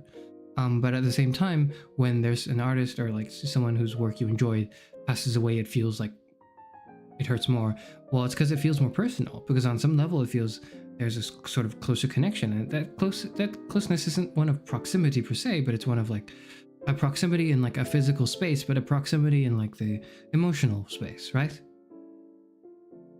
So yeah, it makes sense that you would feel worse for Akira Toriyama passing away than, like a terrible tragedy of like maybe number of people, even though you kind of know, or at least you also hold the thought that it is, generally speaking, more of a tragedy, a disaster that kills a lot of people, than the peaceful, safe, and frankly fulfilling passing of an author, of an artist whose work you enjoyed.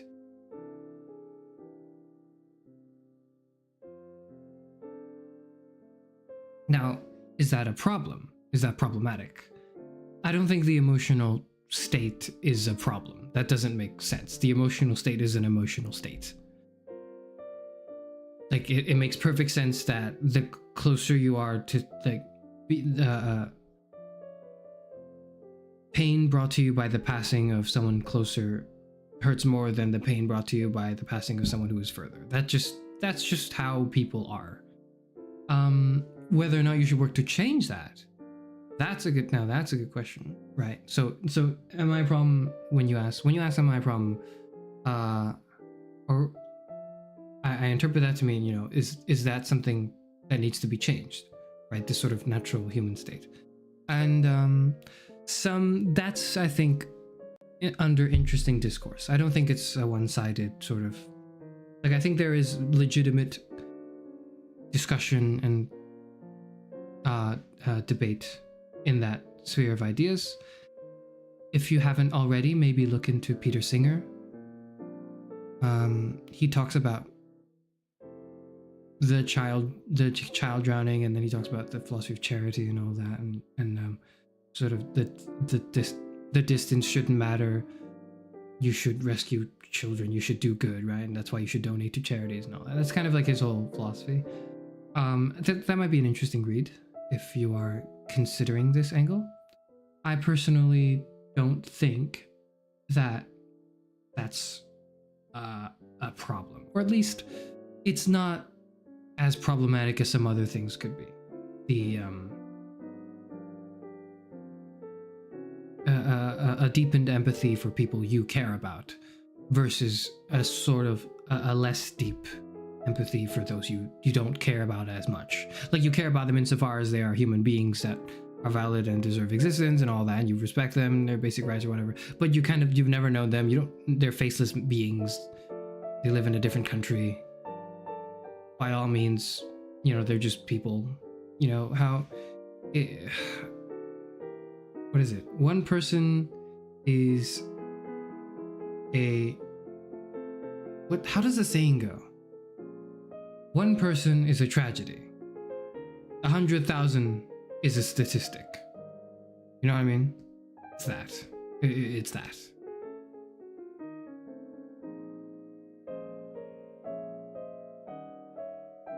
Okay. Good questions, good thoughts. Thank you, everyone. Engaging. I think this is the chapter I was thinking of, and so if that is the case, then I think stopping after this chapter would be good. If not, maybe I'll read even one more. Depends on the time of it. Right now it's been about 3 hours of a stream, but I did spend too much time yapping in the beginning, so I feel as though doing a bit more of the reading would be okay. I will see. Yell at me in the chat if you want this to stop. Say when, you know, tell me like I've had enough. I don't want to read anymore. It's too much shit for me. I want to go back to not reading and engaging in things critically and intellectually. Just let me brain rot in peace. In which case, I'll be like, that's fine. You can leave the stream. That's no problem. Anyways, let's continue. Chapter 4. Stopping Male Violence. Every day in America, men are violent. Their violence is deemed natural by the psychology of patriarchy, which insists that there is a biological connection between having a penis and the will to do violence. This thinking continues to shape notions of manhood in our society, despite the fact that it has been documented that cultures exist in the world where men are not violent in everyday life, where rape and murder are very rare occurrences. Every day in our nation, there are men who turn away from violence. These men do not write books about how they managed to navigate the terrain of patriarchal masculinity without succumbing to the lure of violence. As women have gained the right to be patriarchal men in drag, women are engaging in acts of violence similar to those of their male counterparts. This serves to remind us that the will to use violence is really not linked to biology, but to a set of expectations about the nature of power in a dominator culture. Over the decades, no matter how many television shows and movies we have watched in which the hero is the good man who uses violence to win the fight with bad men, many people have long felt that feminist thinkers exaggerate the degree to which men are violent in their daily lives.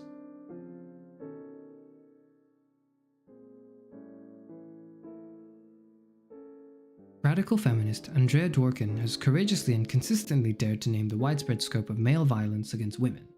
In Scapegoat, she writes, a recent United Nations report says that violence against women is the world's most pervasive form of human rights abuse. In the United States, the Justice Department says that 1 out of 12 women will be stalked at some point in their lifetime. The American Medical Association concluded that sexual assault and family violence are devastating the United States' physical and emotional well-being. In 1995, the AMA reported that more than 700,000 women in the United States are sexually assaulted each year, or 1 every 45 seconds. These facts address actual physical assault, and do not cover the widespread emotional abuse that has been practically become an accepted norm in male-female relationships, whether between husband and wife, father and daughter, brother and sister, or girlfriend and boyfriend.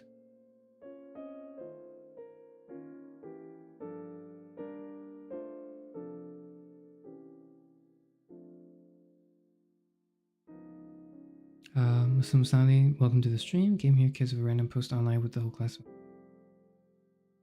I did post about that because I was very frustrated. Well, you found me. I stream readings. That's what I do. You've unveiled my secret. My secret to the world is that I do lazy React content, but repackaged it in the form of intellectual discussion.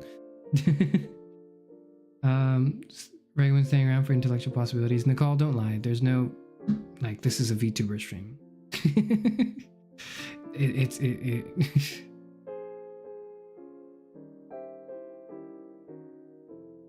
The intellectualism is a subjective pursuit. It has nothing to do with me. Perhaps I can facilitate that, in which I'd be grateful, but don't expect it to just kind of pop up. Anyways, back to the reading. And How Can I Get Through to You? Terence Real includes a chapter titled The Conspiracy of Silence, in which he emphasizes that we are not allowed in this culture to speak the truth about what relationships with men are really like. This silence represents our collective cultural collusion with patriarchy. To be true to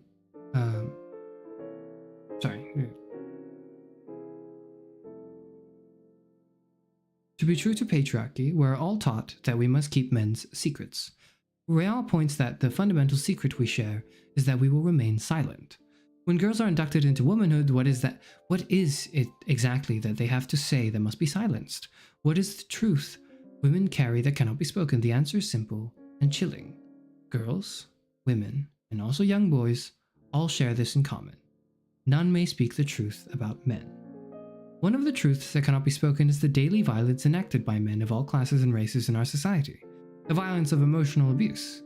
In her groundbreaking work, Emotional Abuse, Marty Tom Loring explains that emotional abuse is an ongoing process in which one individual systematically diminishes and destroys the inner self of another.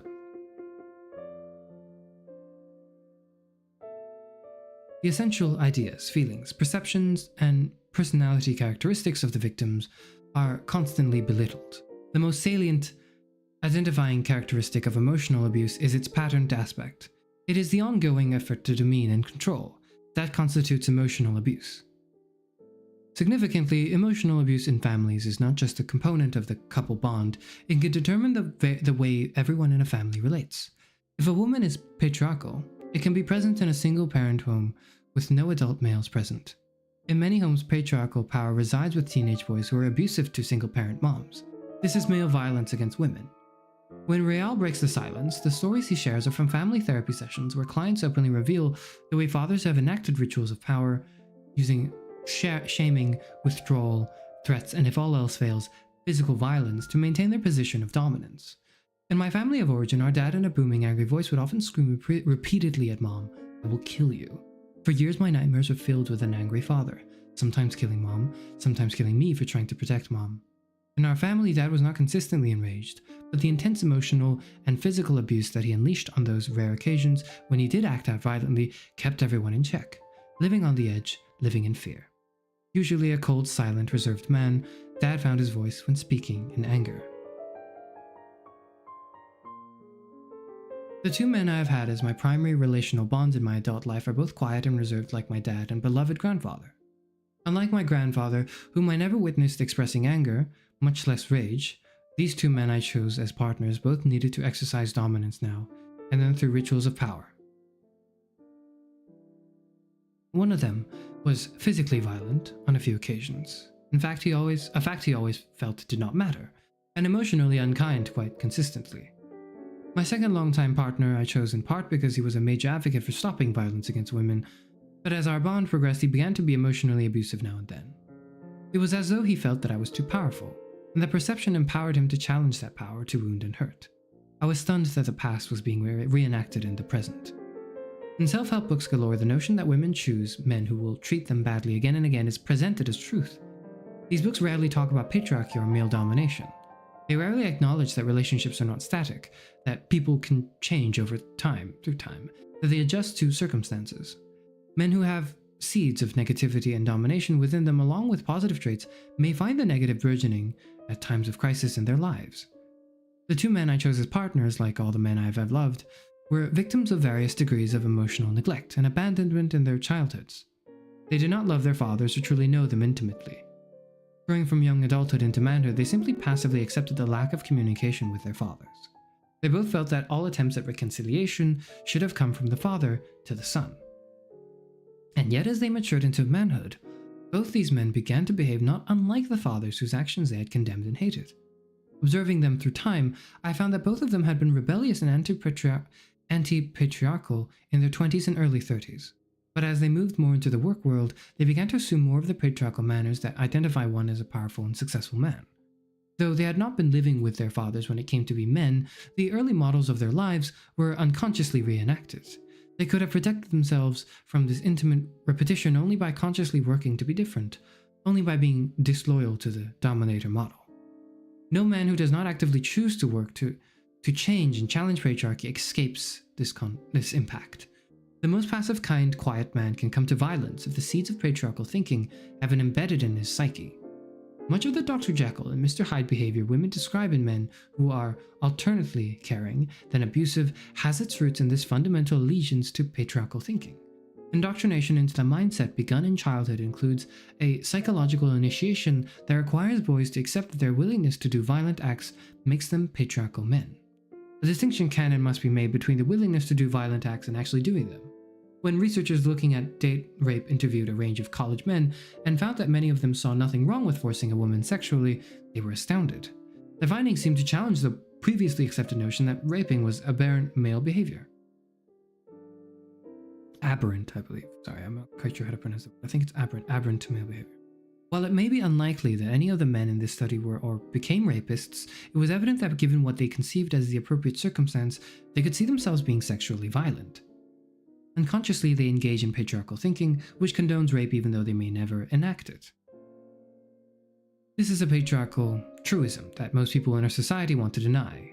Whenever women thinkers, especially advocates of feminism, speak about the widespread problem of male violence, folks are eager to stand up and make the point that most men are not violent.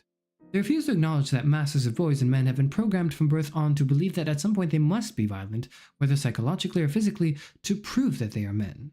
Terence Real recalls this early indoctrination into patriarchal thinking, the normal traumatization of boys.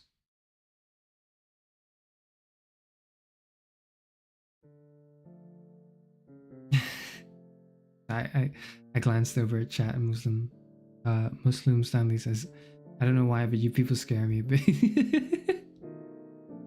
Your feelings of fear are entirely justified. They scare me too, Muslim. Welcome to the club. If there's any solace, I am more scared of chat than you are. Don't worry. Also, guys, go easy on the newcomers, please. Don't, you can be weird. You're allowed to be weird to me and only me. But if your weirdness to me makes other people feel bad, don't do it. Simple. And the reason you're allowed to be weird to me is because I am the man with the microphone, and my ability to be weird back to you is exponentially higher than the other way around. Anyways.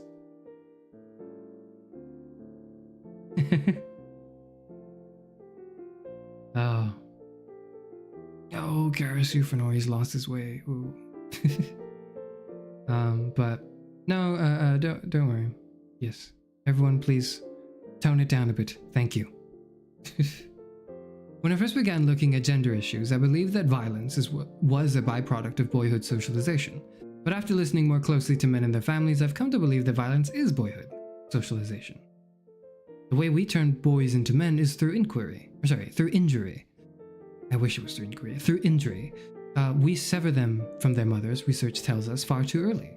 We pull them away from their own expressiveness, from their feelings, from sensitivity to others. The very phrase "be a man" means suck it up and keep going. Disconnection is not fallout from traditional masculinity. Disconnection is masculinity. This indoctrination happens irrespective of whether a boy is raised in a two-parent household or in a single female-headed household.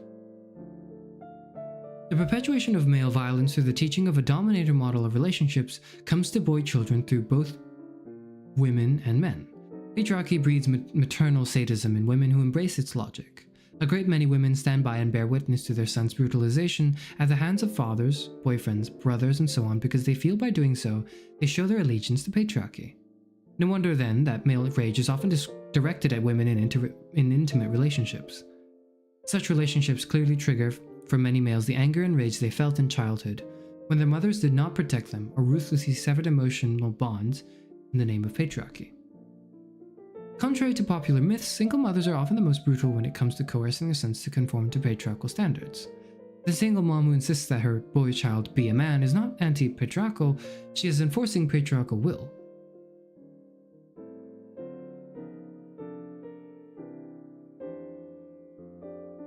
Researching boyhood, Olga Silverstein observed, in single-parent families it's common to see boys who have become their mother's little man.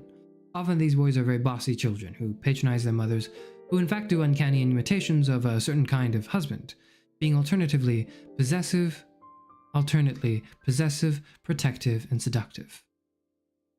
Whether in single-parent or two-parent households, boys who are allowed to assume the role of mini-patriarch are often violent toward their mothers. They hit and kick when their wishes are not satisfied. Obviously, as small boys, they do not have the strength to overpower their mothers, but it is clear that they see the use of violence to get their needs met as acceptable. And while mothers of boys who hit them may feel that hitting is wrong, they may simultaneously feel that it is their job to meet the needs of any male, especially one who is coercive.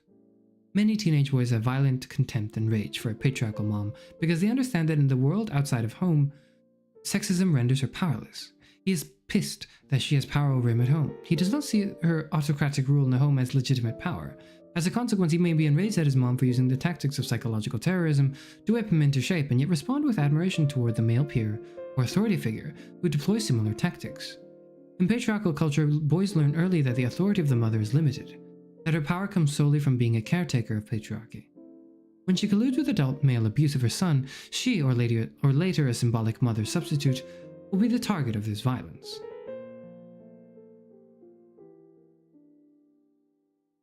Years ago, the television show The Incredible Hulk was the favorite of many boys. It featured a mild-mannered scientist who turned into an angry green monster whenever he felt intense emotions. A sociologist interviewing boys about their passion for this show asked them what they would do if they had the power of the Hulk. They replied that they would smash their mommies. In her groundbreaking work The Mermaid and the Minotaur, feminist theorist Dorothy Dinnerstein highlighted the extent to which boys respond to the autocratic power of mothers with rage. Like many feminist researchers today, she insisted that male engagement with parenting was needed to break this projection onto the mother as an all-powerful figure who must be rebelled against and in some cases destroyed. Clearly, patriarchal mothers who have rage at grown men act out with sons. They may either force the son to enter in an inappropriate relationship, in which he must provide for her the emotional connection grown men deny her, or engage in emotional abuse in which the son is constantly belittled and shamed. These acts of patriarchal violence serve to reinforce in the mind of boy children that their violence towards females is appropriate.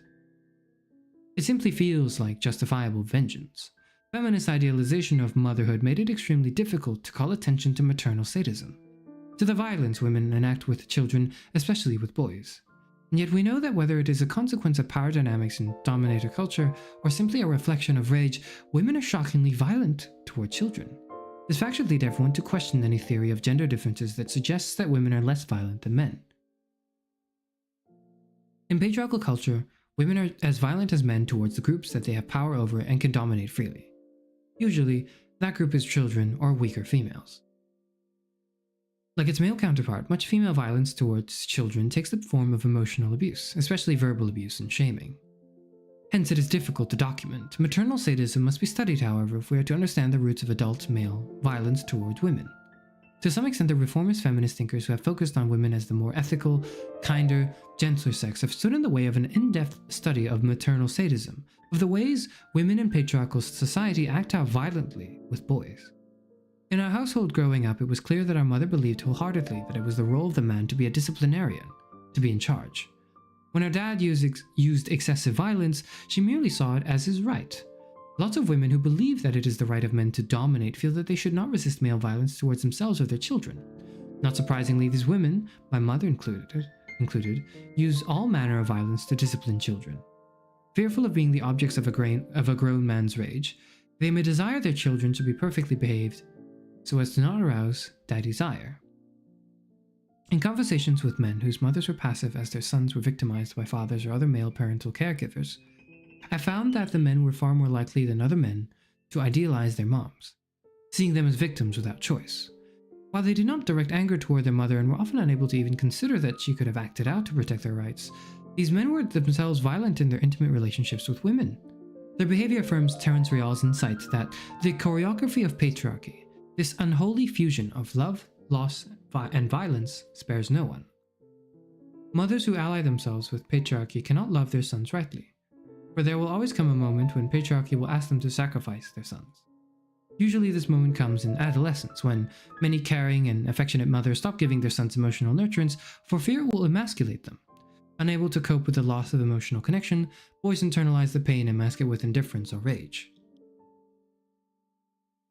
Usually adult males who are unable to make emotional connections with women they choose to be intimate with are frozen in time, unable to allow themselves to love for fear that the loved one will abandon them. If the first woman they passionately loved, the mother, was not true to her bond of love, then how can they trust their partner will be true to love?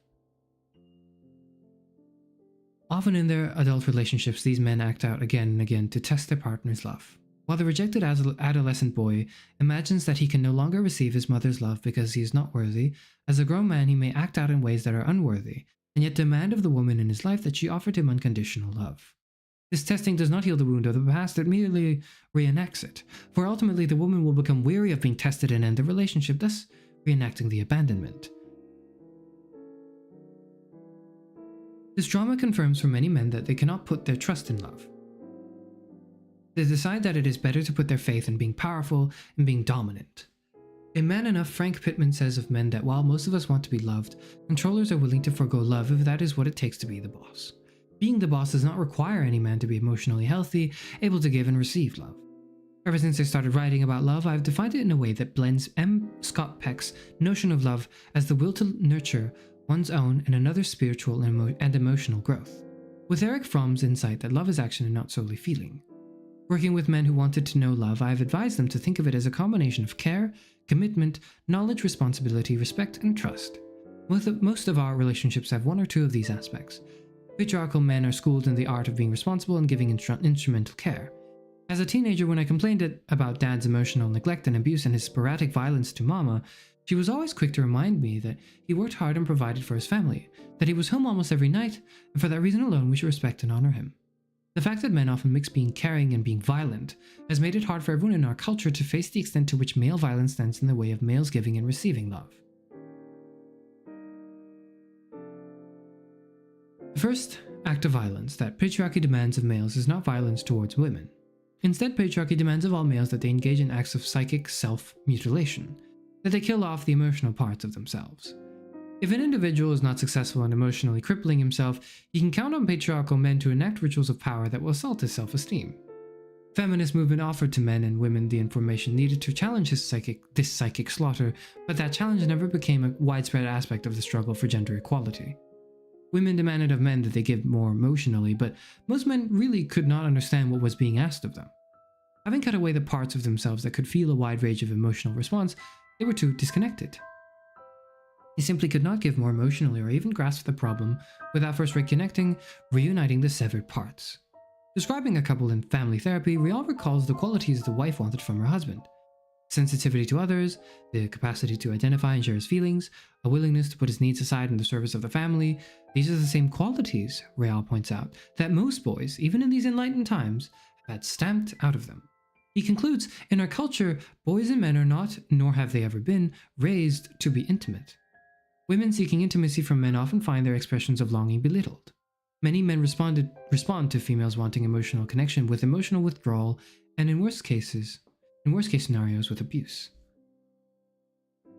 Emotionally self-mutilated, disconnected many men make overtures of emotional connection, only to later undermine these with emotional abuse.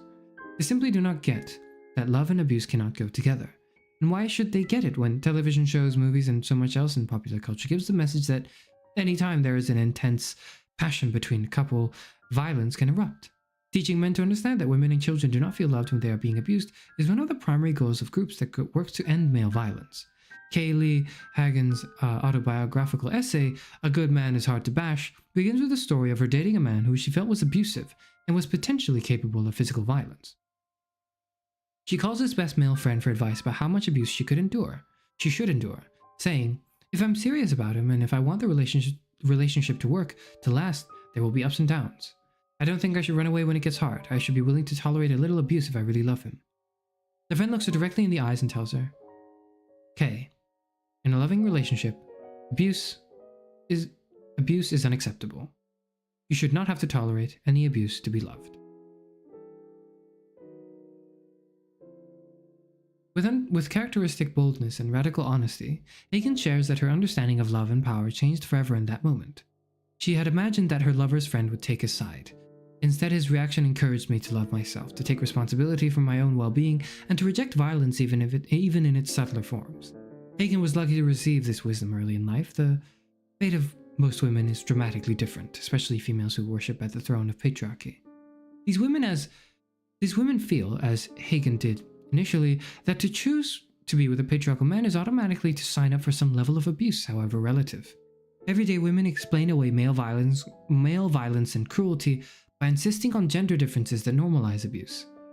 Heterosexual women who are single and want to be with men feel that they cannot escape being victimized at some point by emotional and/or physical abuse at the hands of male partners. Collective female acceptance of male violence in love relationships, even if the appearance of acceptance masks rage, fear, or outright terror, makes it difficult to challenge and change male violence. When the seemingly mild-mannered professor I lived with moved from emotional abuse to physical abuse, I felt I should be understanding, forgiving. Like me, he had been raised in a dysfunctional family. However, even though he went to therapy, even though his physical violence stopped, he never really believed that he had done anything wrong. He harbored the notion, as many men who act violently do, that I was responsible for his bad behavior. In Donald Dutton's work with men who are violent, he identifies women's seeing behind the male mask as a catalyst for male violence. He may apologize and feel shame immediately after, but he can't sustain that emotion. It's too painful, too reminiscent of hurts long buried. So he blames it on her. If it happens repeatedly with more than one woman, he goes from blaming her to blaming them. His personal shortcomings become rationalized by an evolving misogyny. At this point, the abusiveness is hardwired into the system. The man is programmed for intimate violence. Often men who have been emotionally neglected and abused as children by dominating mothers bond with assertive women, only to have their childhood feelings of being engulfed surface. While they cannot smash their mommy and still receive her love, they find that they can engage in intimate violence with partners who respond to their acting out by trying harder to connect with them emotionally, hoping that the love offered in the present will heal the wounds of the past. If only one party in a relationship is working to create love, to create the space of emotional connection, the dominator model remains in place, and the relationship just becomes a site for continuous power struggle. Women who stay in long-term relationships with men who are emotionally abusive or violent usually end up closing the door to their hearts. They stop working to create love. Often they stay in these relationships because of a basic cynicism rooted in their experience affirms that most men are emotionally withholding, so they do not believe that they can find a loving relationship with any man. When I wanted to leave my first longtime partner, who had been continuously emotionally abusive and occasionally physically abusive, it was other women, my mother, close friends, acquaintances, who cautioned me about ending the relationship, letting me know that the man I was with was better than most men, that I was lucky. Leaving him was a gesture of self-love and self-reliance that I have not regretted. Yet I found that the observations of the women who cautioned me about what most men were like were fairly accurate. The man I had lived with in partnership for almost 15 years exhibited a mixture of patriarchal masculinity and alternative masculinity.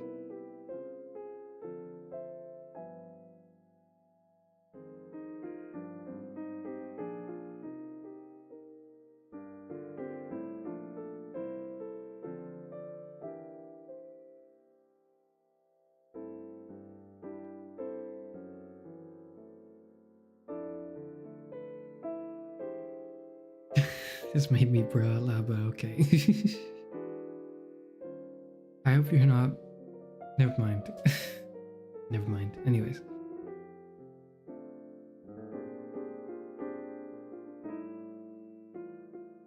We met during the heyday of feminist movement, and he was willing to work at creating gender equality. As it is for many men today, it was much easier for him to accept equal pay for equal work, sharing housework, and reproductive rights than it was for him to accept the need for shared emotional development. It is more difficult for men to do the work of emotional development because this work requires individuals to be emotionally aware, to feel. Patriarchy rewards men for being out of touch with their feelings. Whether engaged in acts of violence against women and children or weaker men, or in the socially sanctioned violence of war, men are better able to fulfill the demands of patriarchy if they do not feel. Men of feeling often find themselves isolated from other men. This fear of isolation often acts as the mechanism to prevent males from becoming more emotionally aware.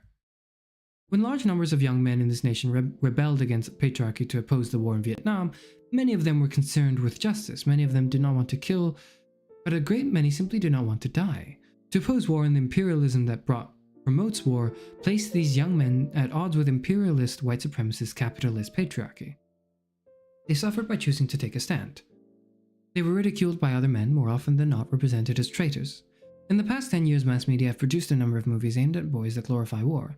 Saving Private Ryan, Independence Day, Men in Black, Black Hawk Down, Pearl Harbor, to name a few, that once again make it appear heroic to die alone, away from home, fighting for a cause you may or may not understand.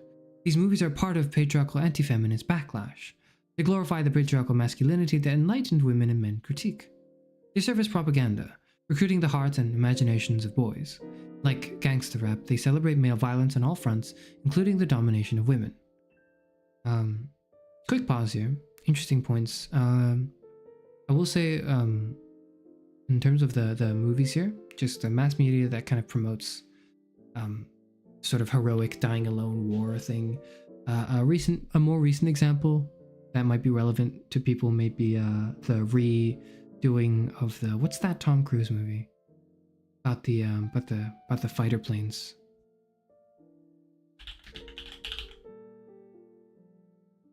Let me just give me one moment. I'm trying to make a point and I forget, so let me just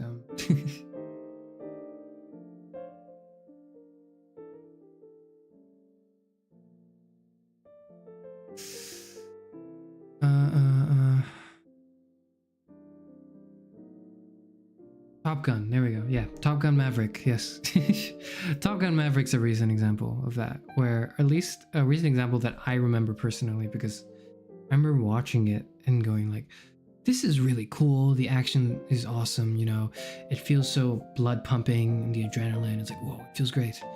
And then in my head I was like, wow, they're trying really hard to get me to join the military, aren't they? Whew. Are they trying to, like, is there more oil to steal somewhere? Like, what's happening? Why did this movie come out? Like, surely there has to be, maybe there's an oncoming war for which they need more hands. Why else would it explain the massive budget and success and promotion of Top Gun? Anyways, nonetheless, I enjoyed the movie, by the way. I'm not saying it was terrible and I didn't enjoy it. On the contrary, I did. I thought Top Gun Maverick was quite entertaining. Entertaining in every way. The most interesting part to me, or at least the part that made me laugh audibly, was when they were fighting the enemy, like quote unquote, and they would never ever actually refer to what the enemy was. It was just some mysterious non-ape, almost like a semi, like in an attempt to be apolitical. They were just like, oh, there's an enemy, we need to fight them. And at some point they come across like a fighter jet, like a pilot on it, and then you can kind of see the into the shuttle, the shuttlecock. Is that what the cockpit? You can see into the cockpit, the person. But because they wanted to make it as apolitical as possible, they wanted to dehumanize the enemies that they were fighting to such an extent that the person in the enemy fighter jet was in full black, and you couldn't even see their face. It was hilarious. the guy was like, it was broad daylight. It was the sun was beaming down, like, and he was just in full black, entirely black gear, covering everything, including his face. Not a single recognizable human feature for him. Whereas all of our heroes are like, you know, they're barely wearing their helmets, and you can definitely see their faces. You know, their handsome Hollywood faces. And I just, like, that point of the movie made me laugh out loud. Oh, interesting. Social indoctrination of used to say, well, I didn't have the chance to listen to the previous part, but taking into context of what you listen to. Yeah, it is painful to listen to. The entire book has been painful to listen to, but in a good way, in a way that is enlightening. So it's difficult, I understand, Mochi, but this is, I think, valuable stuff. It's bell hooks, by the way. And here at the end, she makes a sort of comment on gangster rap. I also agree, yeah. I will say something that comes to mind as well, though, as perhaps a positive example slash reply, not rebuttal, but like reply, is of course, you know, this was past her time, but there's in Kendrick Lamar's album Mr. Morale and the Big Steppers, there's a song there called Father Time. It's really, really good. It's, you know, it's very relevant to this, not even just this portion, but this book in general. It's very relevant to the themes and ideas in this book. So if you're a fan at all, or if you want a reason to jump into Kendrick Lamar, I recommend, well, I really recommend everything, but the most recent album, Mr. Morale and the Big Steppers, features a song called Father Time, and it sort of deals with masculinity and patriarchy in the form in black culture and in like gangster culture. So that's an interesting. It's a really good song. It's very worth listening. No, don't capitalize. God. Okay, you know not to. You know not to. It's fine. As long as you walk away knowing not to capitalize bell hooks. All right. Let's continue. Sorry. Conservative mass media offer daily lessons in patriarchal pedagogy. They tell boys what they must do to be men. In those homes where enlightened fathers daily work to repudiate violence, televisions reaffirm its importance, making courting death glamorous and sexy. Poor and working class male children and grown men often embody the worst strains of patriarchal masculinity. Excuse me. I hope you didn't hear that. I just had a burp. Excuse me. Acting out violently because it is the easiest, cheapest way to declare one's manhood. If you cannot prove that you are much of a man by becoming president or becoming rich or becoming a public leader or becoming a boss, then violence is your ticket into the patriarchal manhood contest. And your ability to do violence levels the playing field. On that field, the field of violence, any man can win. Men who win on patriarchal terms end up losing in terms of their substantive quality of life. They choose patriarchal manhood over loving connection. First foregoing self-love, and then the love they could give and receive that would connect them to others. Feminist researchers have long since exposed the widespread domestic violence in our society. Yet since that exposure, violence against women has not declined, and in some cases it has intensified. Anti-feminist pundits seek to blame the intensification of male violence on women's greater equality. Yet most studies of family life indicate that in that sphere of gender relations did not undergo any major revolution. Sociologist Arlie Hochschild has provided important data showing that domestic gender dynamics between men and women remain fairly sexist. Women work outside the home but continue to do the lion's share of work in the home. Of course, men who were covert misogynists before feminist movement felt more entitled to unleash their rage overtly as the movement gained momentum, but the rage was already present. Male violence in general has intensified not because feminist gains offer women greater freedom, but rather because men who endorse patriarchy discovered along the way that the patriarchal promise of power and dominion is not easy to fulfill, and in those rare cases where it is fulfilled, men find themselves emotionally bereft. The patriarchal manhood that was supposed to satisfy does not. And by the time this awareness emerges, most patriarchal men are isolated and alienated. They cannot go back and reclaim a past happiness or joy, nor can they go forward. To go forward, they would need to repudiate the patriarchal thinking that their identity has been based on. Rage is the easy way back to a realm of feeling. It can serve as the perfect cover, masking feelings of fear and failure. My father and mother have been married now for more than 50 years. Dad has never relinquished his patriarchal status, and she has never challenged it. Yet by clinging to patriarchal thinking, they forfeited their chance to be happy together. The threat of violence, of emotional abuse, is always there, standing in the way of intimacy, keeping them from forgiving one another and starting over. Sadly, they are stuck in their trap of patriarchy. And it remains the breeding ground for everyday violence, the subtle, intimate terrorism that intensifies resentment and closes off the possibility of knowing joy. It is not easy for males, young or old, to reject the codes of patriarchal masculinity. Men who choose against violence are simultaneously choosing against patriarchy. Whether they can articulate that choice or not, in his insightful essay, Gender Politics of Men, R.W. Connell calls attention to the fact that men who oppose patriarchy remain at odds with the world they are living in. Men who try to develop a politics in support of feminism, whether gay or straight, are not in for an easy ride. They are likely to be met with derision from many other men and from some women. It is almost a journalistic cliché that women despise sensitive new age guys. They will not necessarily get warm support from feminist women. Ultimately, the men who choose against violence, against death, do so because they want to live fully and well, because they want to know love. These are men who are true heroes, the men whose lives we need to know about, honor, and remember.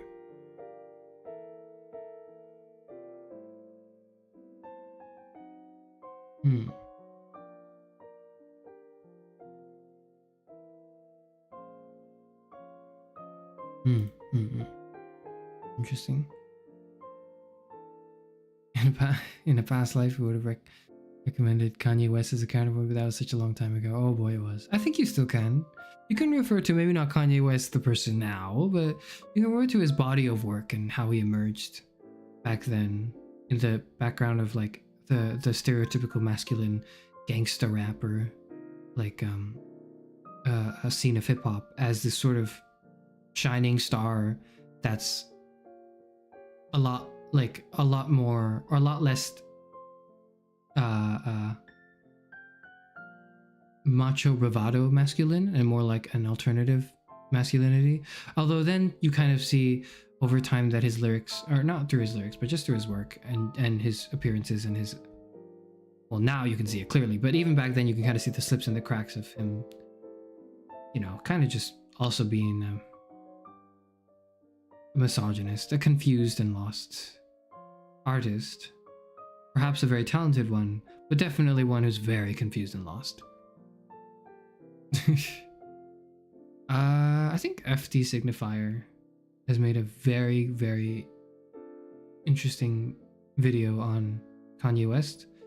That's the backbone of my understanding and knowledge of him, because I don't think I was really a fan of most of his music, just due to personal tastes. I did like Graduation, but yeah. Love and Peace of the True Heroes still retains some of the anti-Vietnam ideas and themes. Well, it was definitely relevant for the time Bell Hooks was from, and when this was written. I forget when, but let me look it up now, actually. When was this written? When was this written?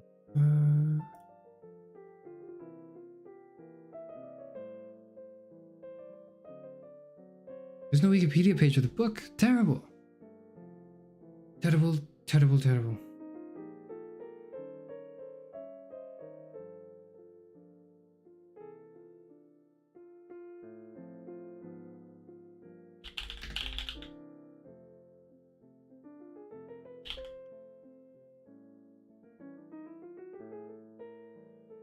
I'm looking it up, hold on.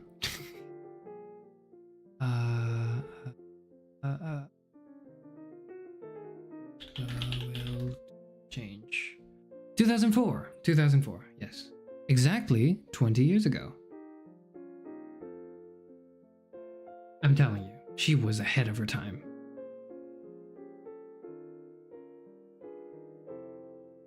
Everyone knows Graduation. This makes it hurt more to think about how the mask fell off. Yeah. But hey, at least Kendrick's good. If you're saddened by the old guard, I guess the only relevant sort of young in the scene that I'm familiar with would be like Denzel Curry. I think Melt My Eyes, See Your Future is incredible as well. Particularly like the standout single Walking. Absolutely phenomenal. Denzel Curry's Walking is probably my favorite, if not my favorite, at least top 3 hip-hop tracks ever. Phenomenal work. Denzel Curry Walkin'. Incredible. Anyways. Male sexual. So that's the rest of the...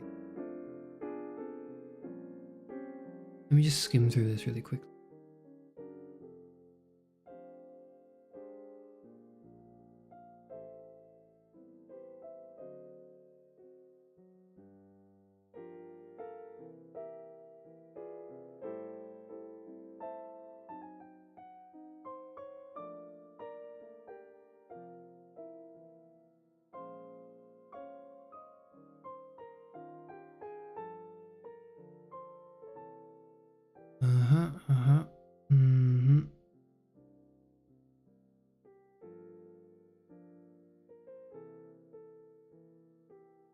Yes. Okay.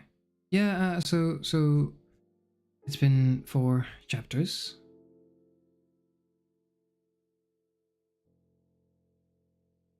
I've been going on for quite long enough.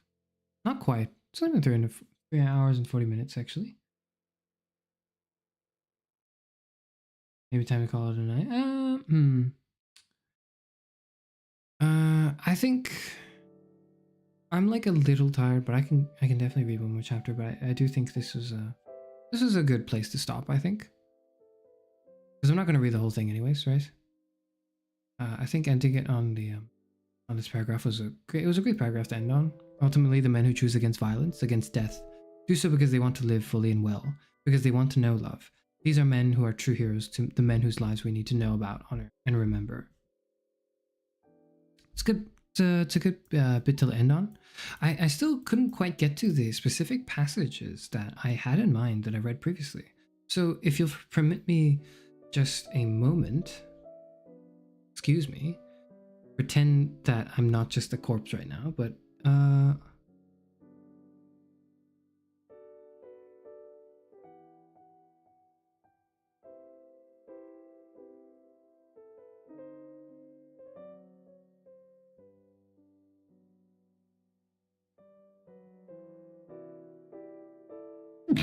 oh goodness, excuse me, sorry.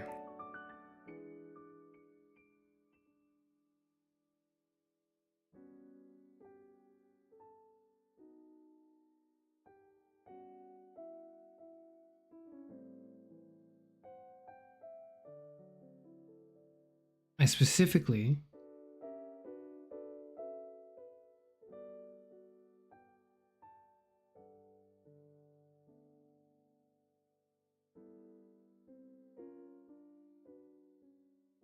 there's like several passages I wanted to end on, or rather I wanted to get to.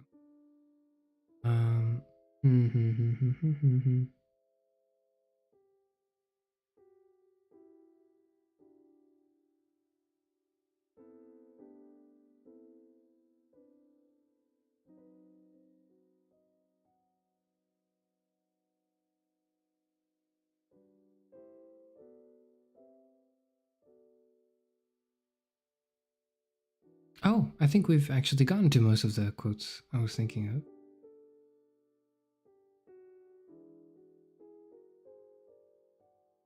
of. Okay, actually, hold on.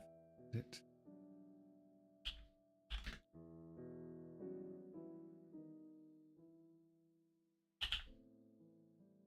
Ah, there it is. Oh, it's quite late into the book. Yes. Actually, I wanted to read this paragraph and the paragraph after. Is everyone here? Or not everyone here, but hold on. Shit. Apologies. Uh-oh.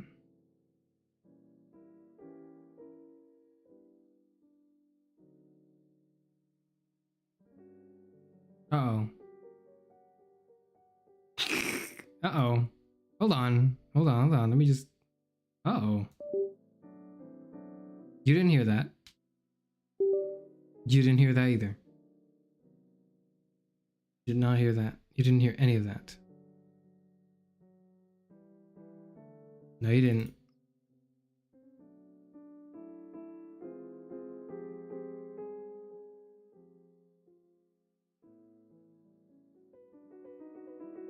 What's happening?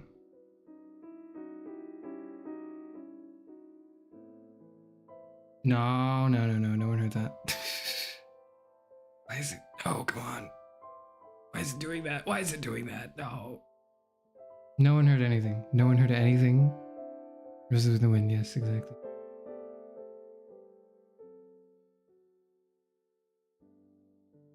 This is really annoying. Goodness. What is going on?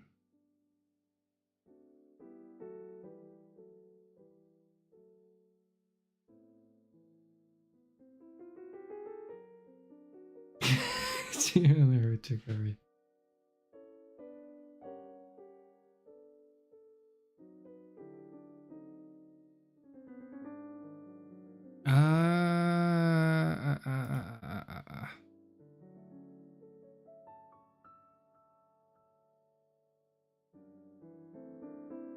Okay, so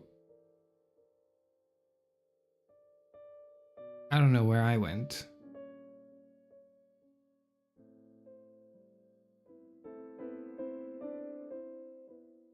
That is mildly frustrating. Just a little. Just a little. Hang on. Hold on, don't worry. I'll come back really quickly. Hold on, let me just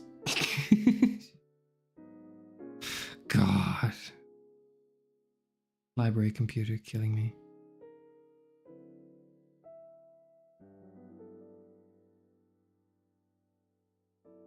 Stay sober. I usually am. I'm sober for like 99% of my life. Actually, no, I don't remember the last time I haven't been early. Well, anyways. Okay, well, just pretend like I'm there. Just pretend like I'm there. Wait, hold on. You don't have to do that, maybe. Actually. Again, you don't hear anything, and you can just kind of tune out this last bit. Why? Because... What the... Oh god. What happened to the thing? What happened to the thing?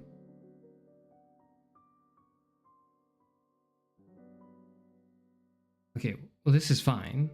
I don't know why that wasn't fine though.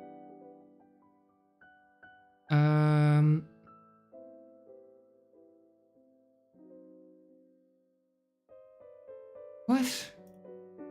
Okay, well I'm here, but what? What? Hang on. Oh, there it is. What? Okay, goodness. Technology. That's another road to recovery. Okay, so don't worry, I don't actually... Oh yeah, I just realized what you're referring to, Soggy. Also, welcome to the stream. No,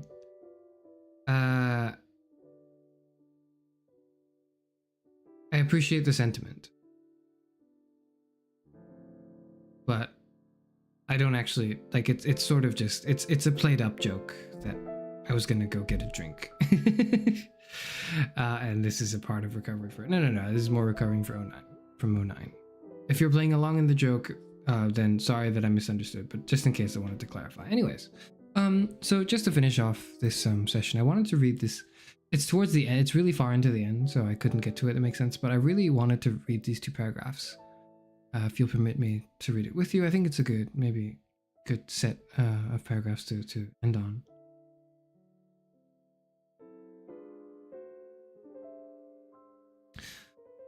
To heal, men must learn to feel again.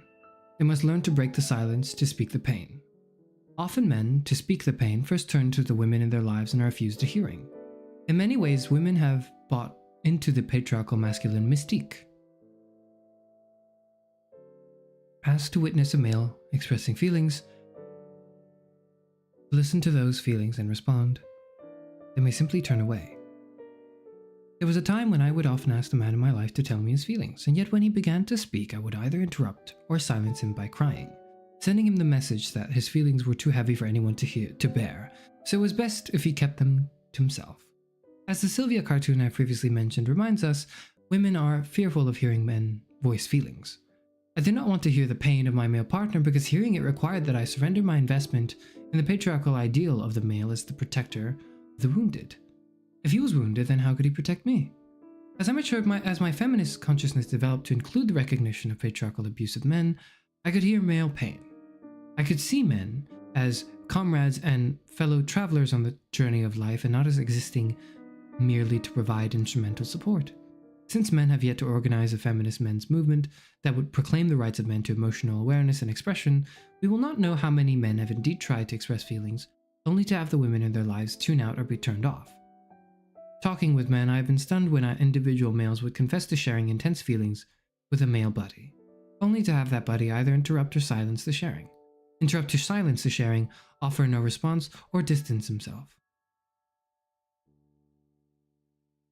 Men of all ages who want to talk about feelings usually learn not to go to other men, and if they are heterosexual, they are far more likely to try sharing with women they have been sexually intimate with.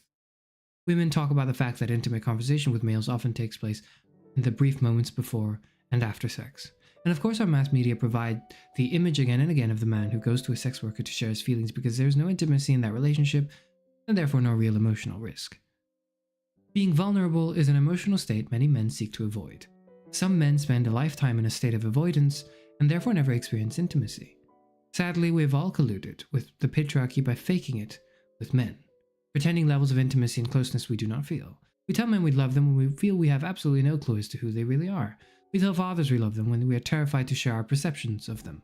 Our fear that if we disagree we will be cast out, excommunicated. In this way we all collude with patriarchal culture to make men feel they can have it all, that they can embrace patriarchal manhood and still hold their loved ones dear. In reality, the more patriarchal a man is, the more disconnected he is from feeling.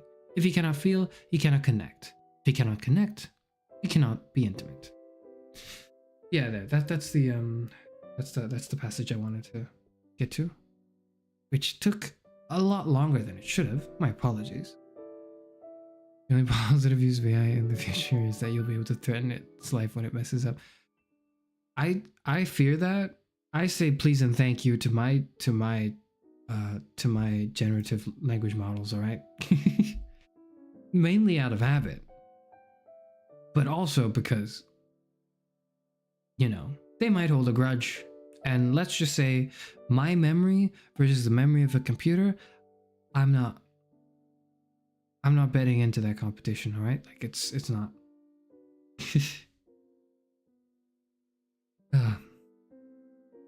But yes, that's the last bit I wanted to cover.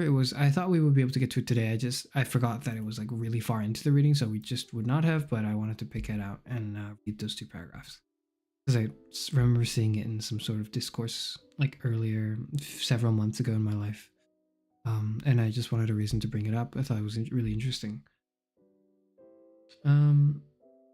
I'm not ready to kind of end with a whole, oh, well, what have we learned? You know, class, share your thoughts and all that, because it's kind of, we're still midway through the book and like barely midway really, and sort of processing it as we go.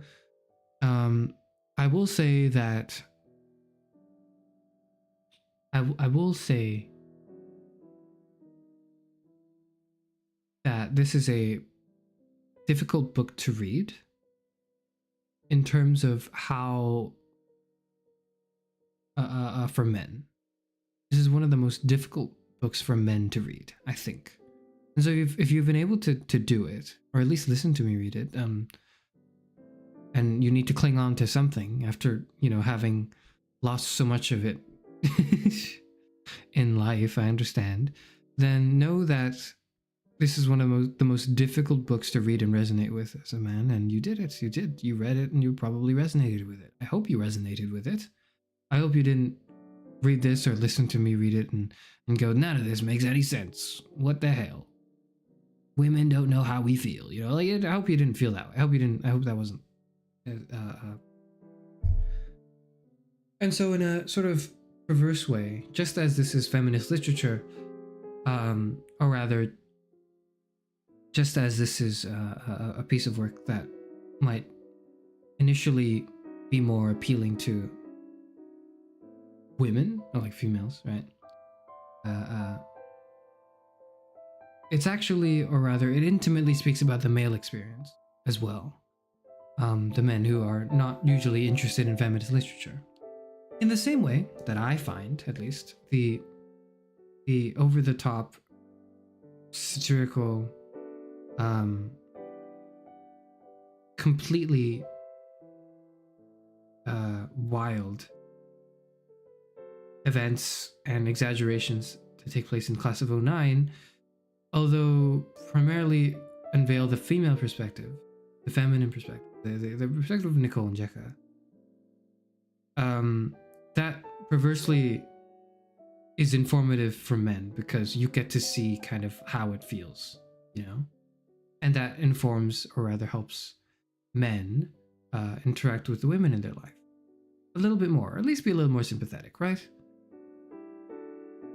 And in light of the recent game being such a god-awful disappointment, I hope that at least the good things that have that were able to come out of the first 2 games was sort of recaptured by reading this particular feminist text. I hope that does it. And if it doesn't, well, too bad. The game sucks and it is what it is. Great, when do you get your shirt? No shirts. I don't get one either. We just get a pat on the back. We don't even get a pat on the back, do we? That's the whole point of the reading, right? Is like, you don't get a medal or awarded. You don't get anything, any praises for turning away from violence. That's precisely what's so part of what makes this so difficult to deal with.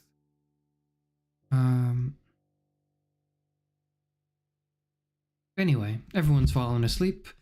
No one's here anymore. Everyone who clicked into this from the clickbait title have left already, I'm pretty sure. And everyone who was here for Class of 09 discourse is definitely already checked out. So that is a good time. And we already covered all 4 chapters of the book, as well as the 2 passages I wanted to highlight. In light of that, good job for getting it this far. I'm going to leave you all to it.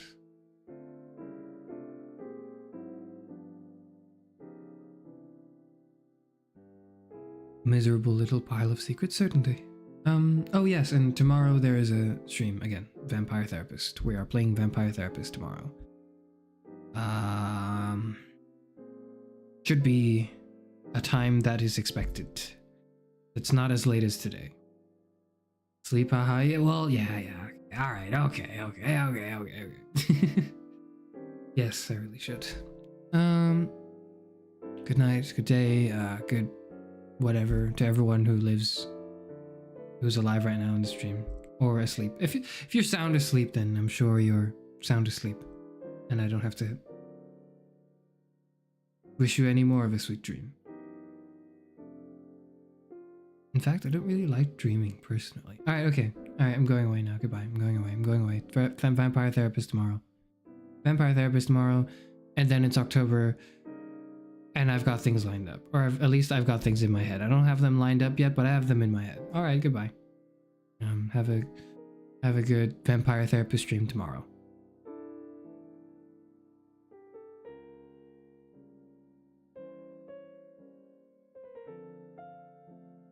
I will also say that bell hooks is which bell hooks is known for, or one of the more popular ideas that I brought up at the beginning of the stream. The intersectionality isn't at all really covered in this book, because it's just not like relevant. Well, not that it's not relevant, but it's not like directly speaking to what was going on in this book. So if you want to check that out, that's in her other work, and I couldn't. Just look up the Wikipedia page, it's pretty easy. Intersectionality is the idea that essentially she is a black woman, right? It's the idea that there's the experience of oppression for being black, and there's the experience of oppression for being a woman. And being a black woman is not just, one experience plus another experience. It's not just being black plus being a woman. It's like, it's much more complex than that. That's her idea of intersectionality. And that's a really interesting idea to me that I think Bell Hooks was the one who really pushed that forward. So if anyone's interested to read that part of Hooks, which I didn't cover today, my apologies, I covered something else, but maybe we'll read more Bell Hooks in the future. But regardless, it's an interesting concept that I brought up, and you can look that up. Haunts me during your uni year. Is it like a different? Is it because it means something in law terms? That like is not at all what it means in feminist literature. That's my guess, at least.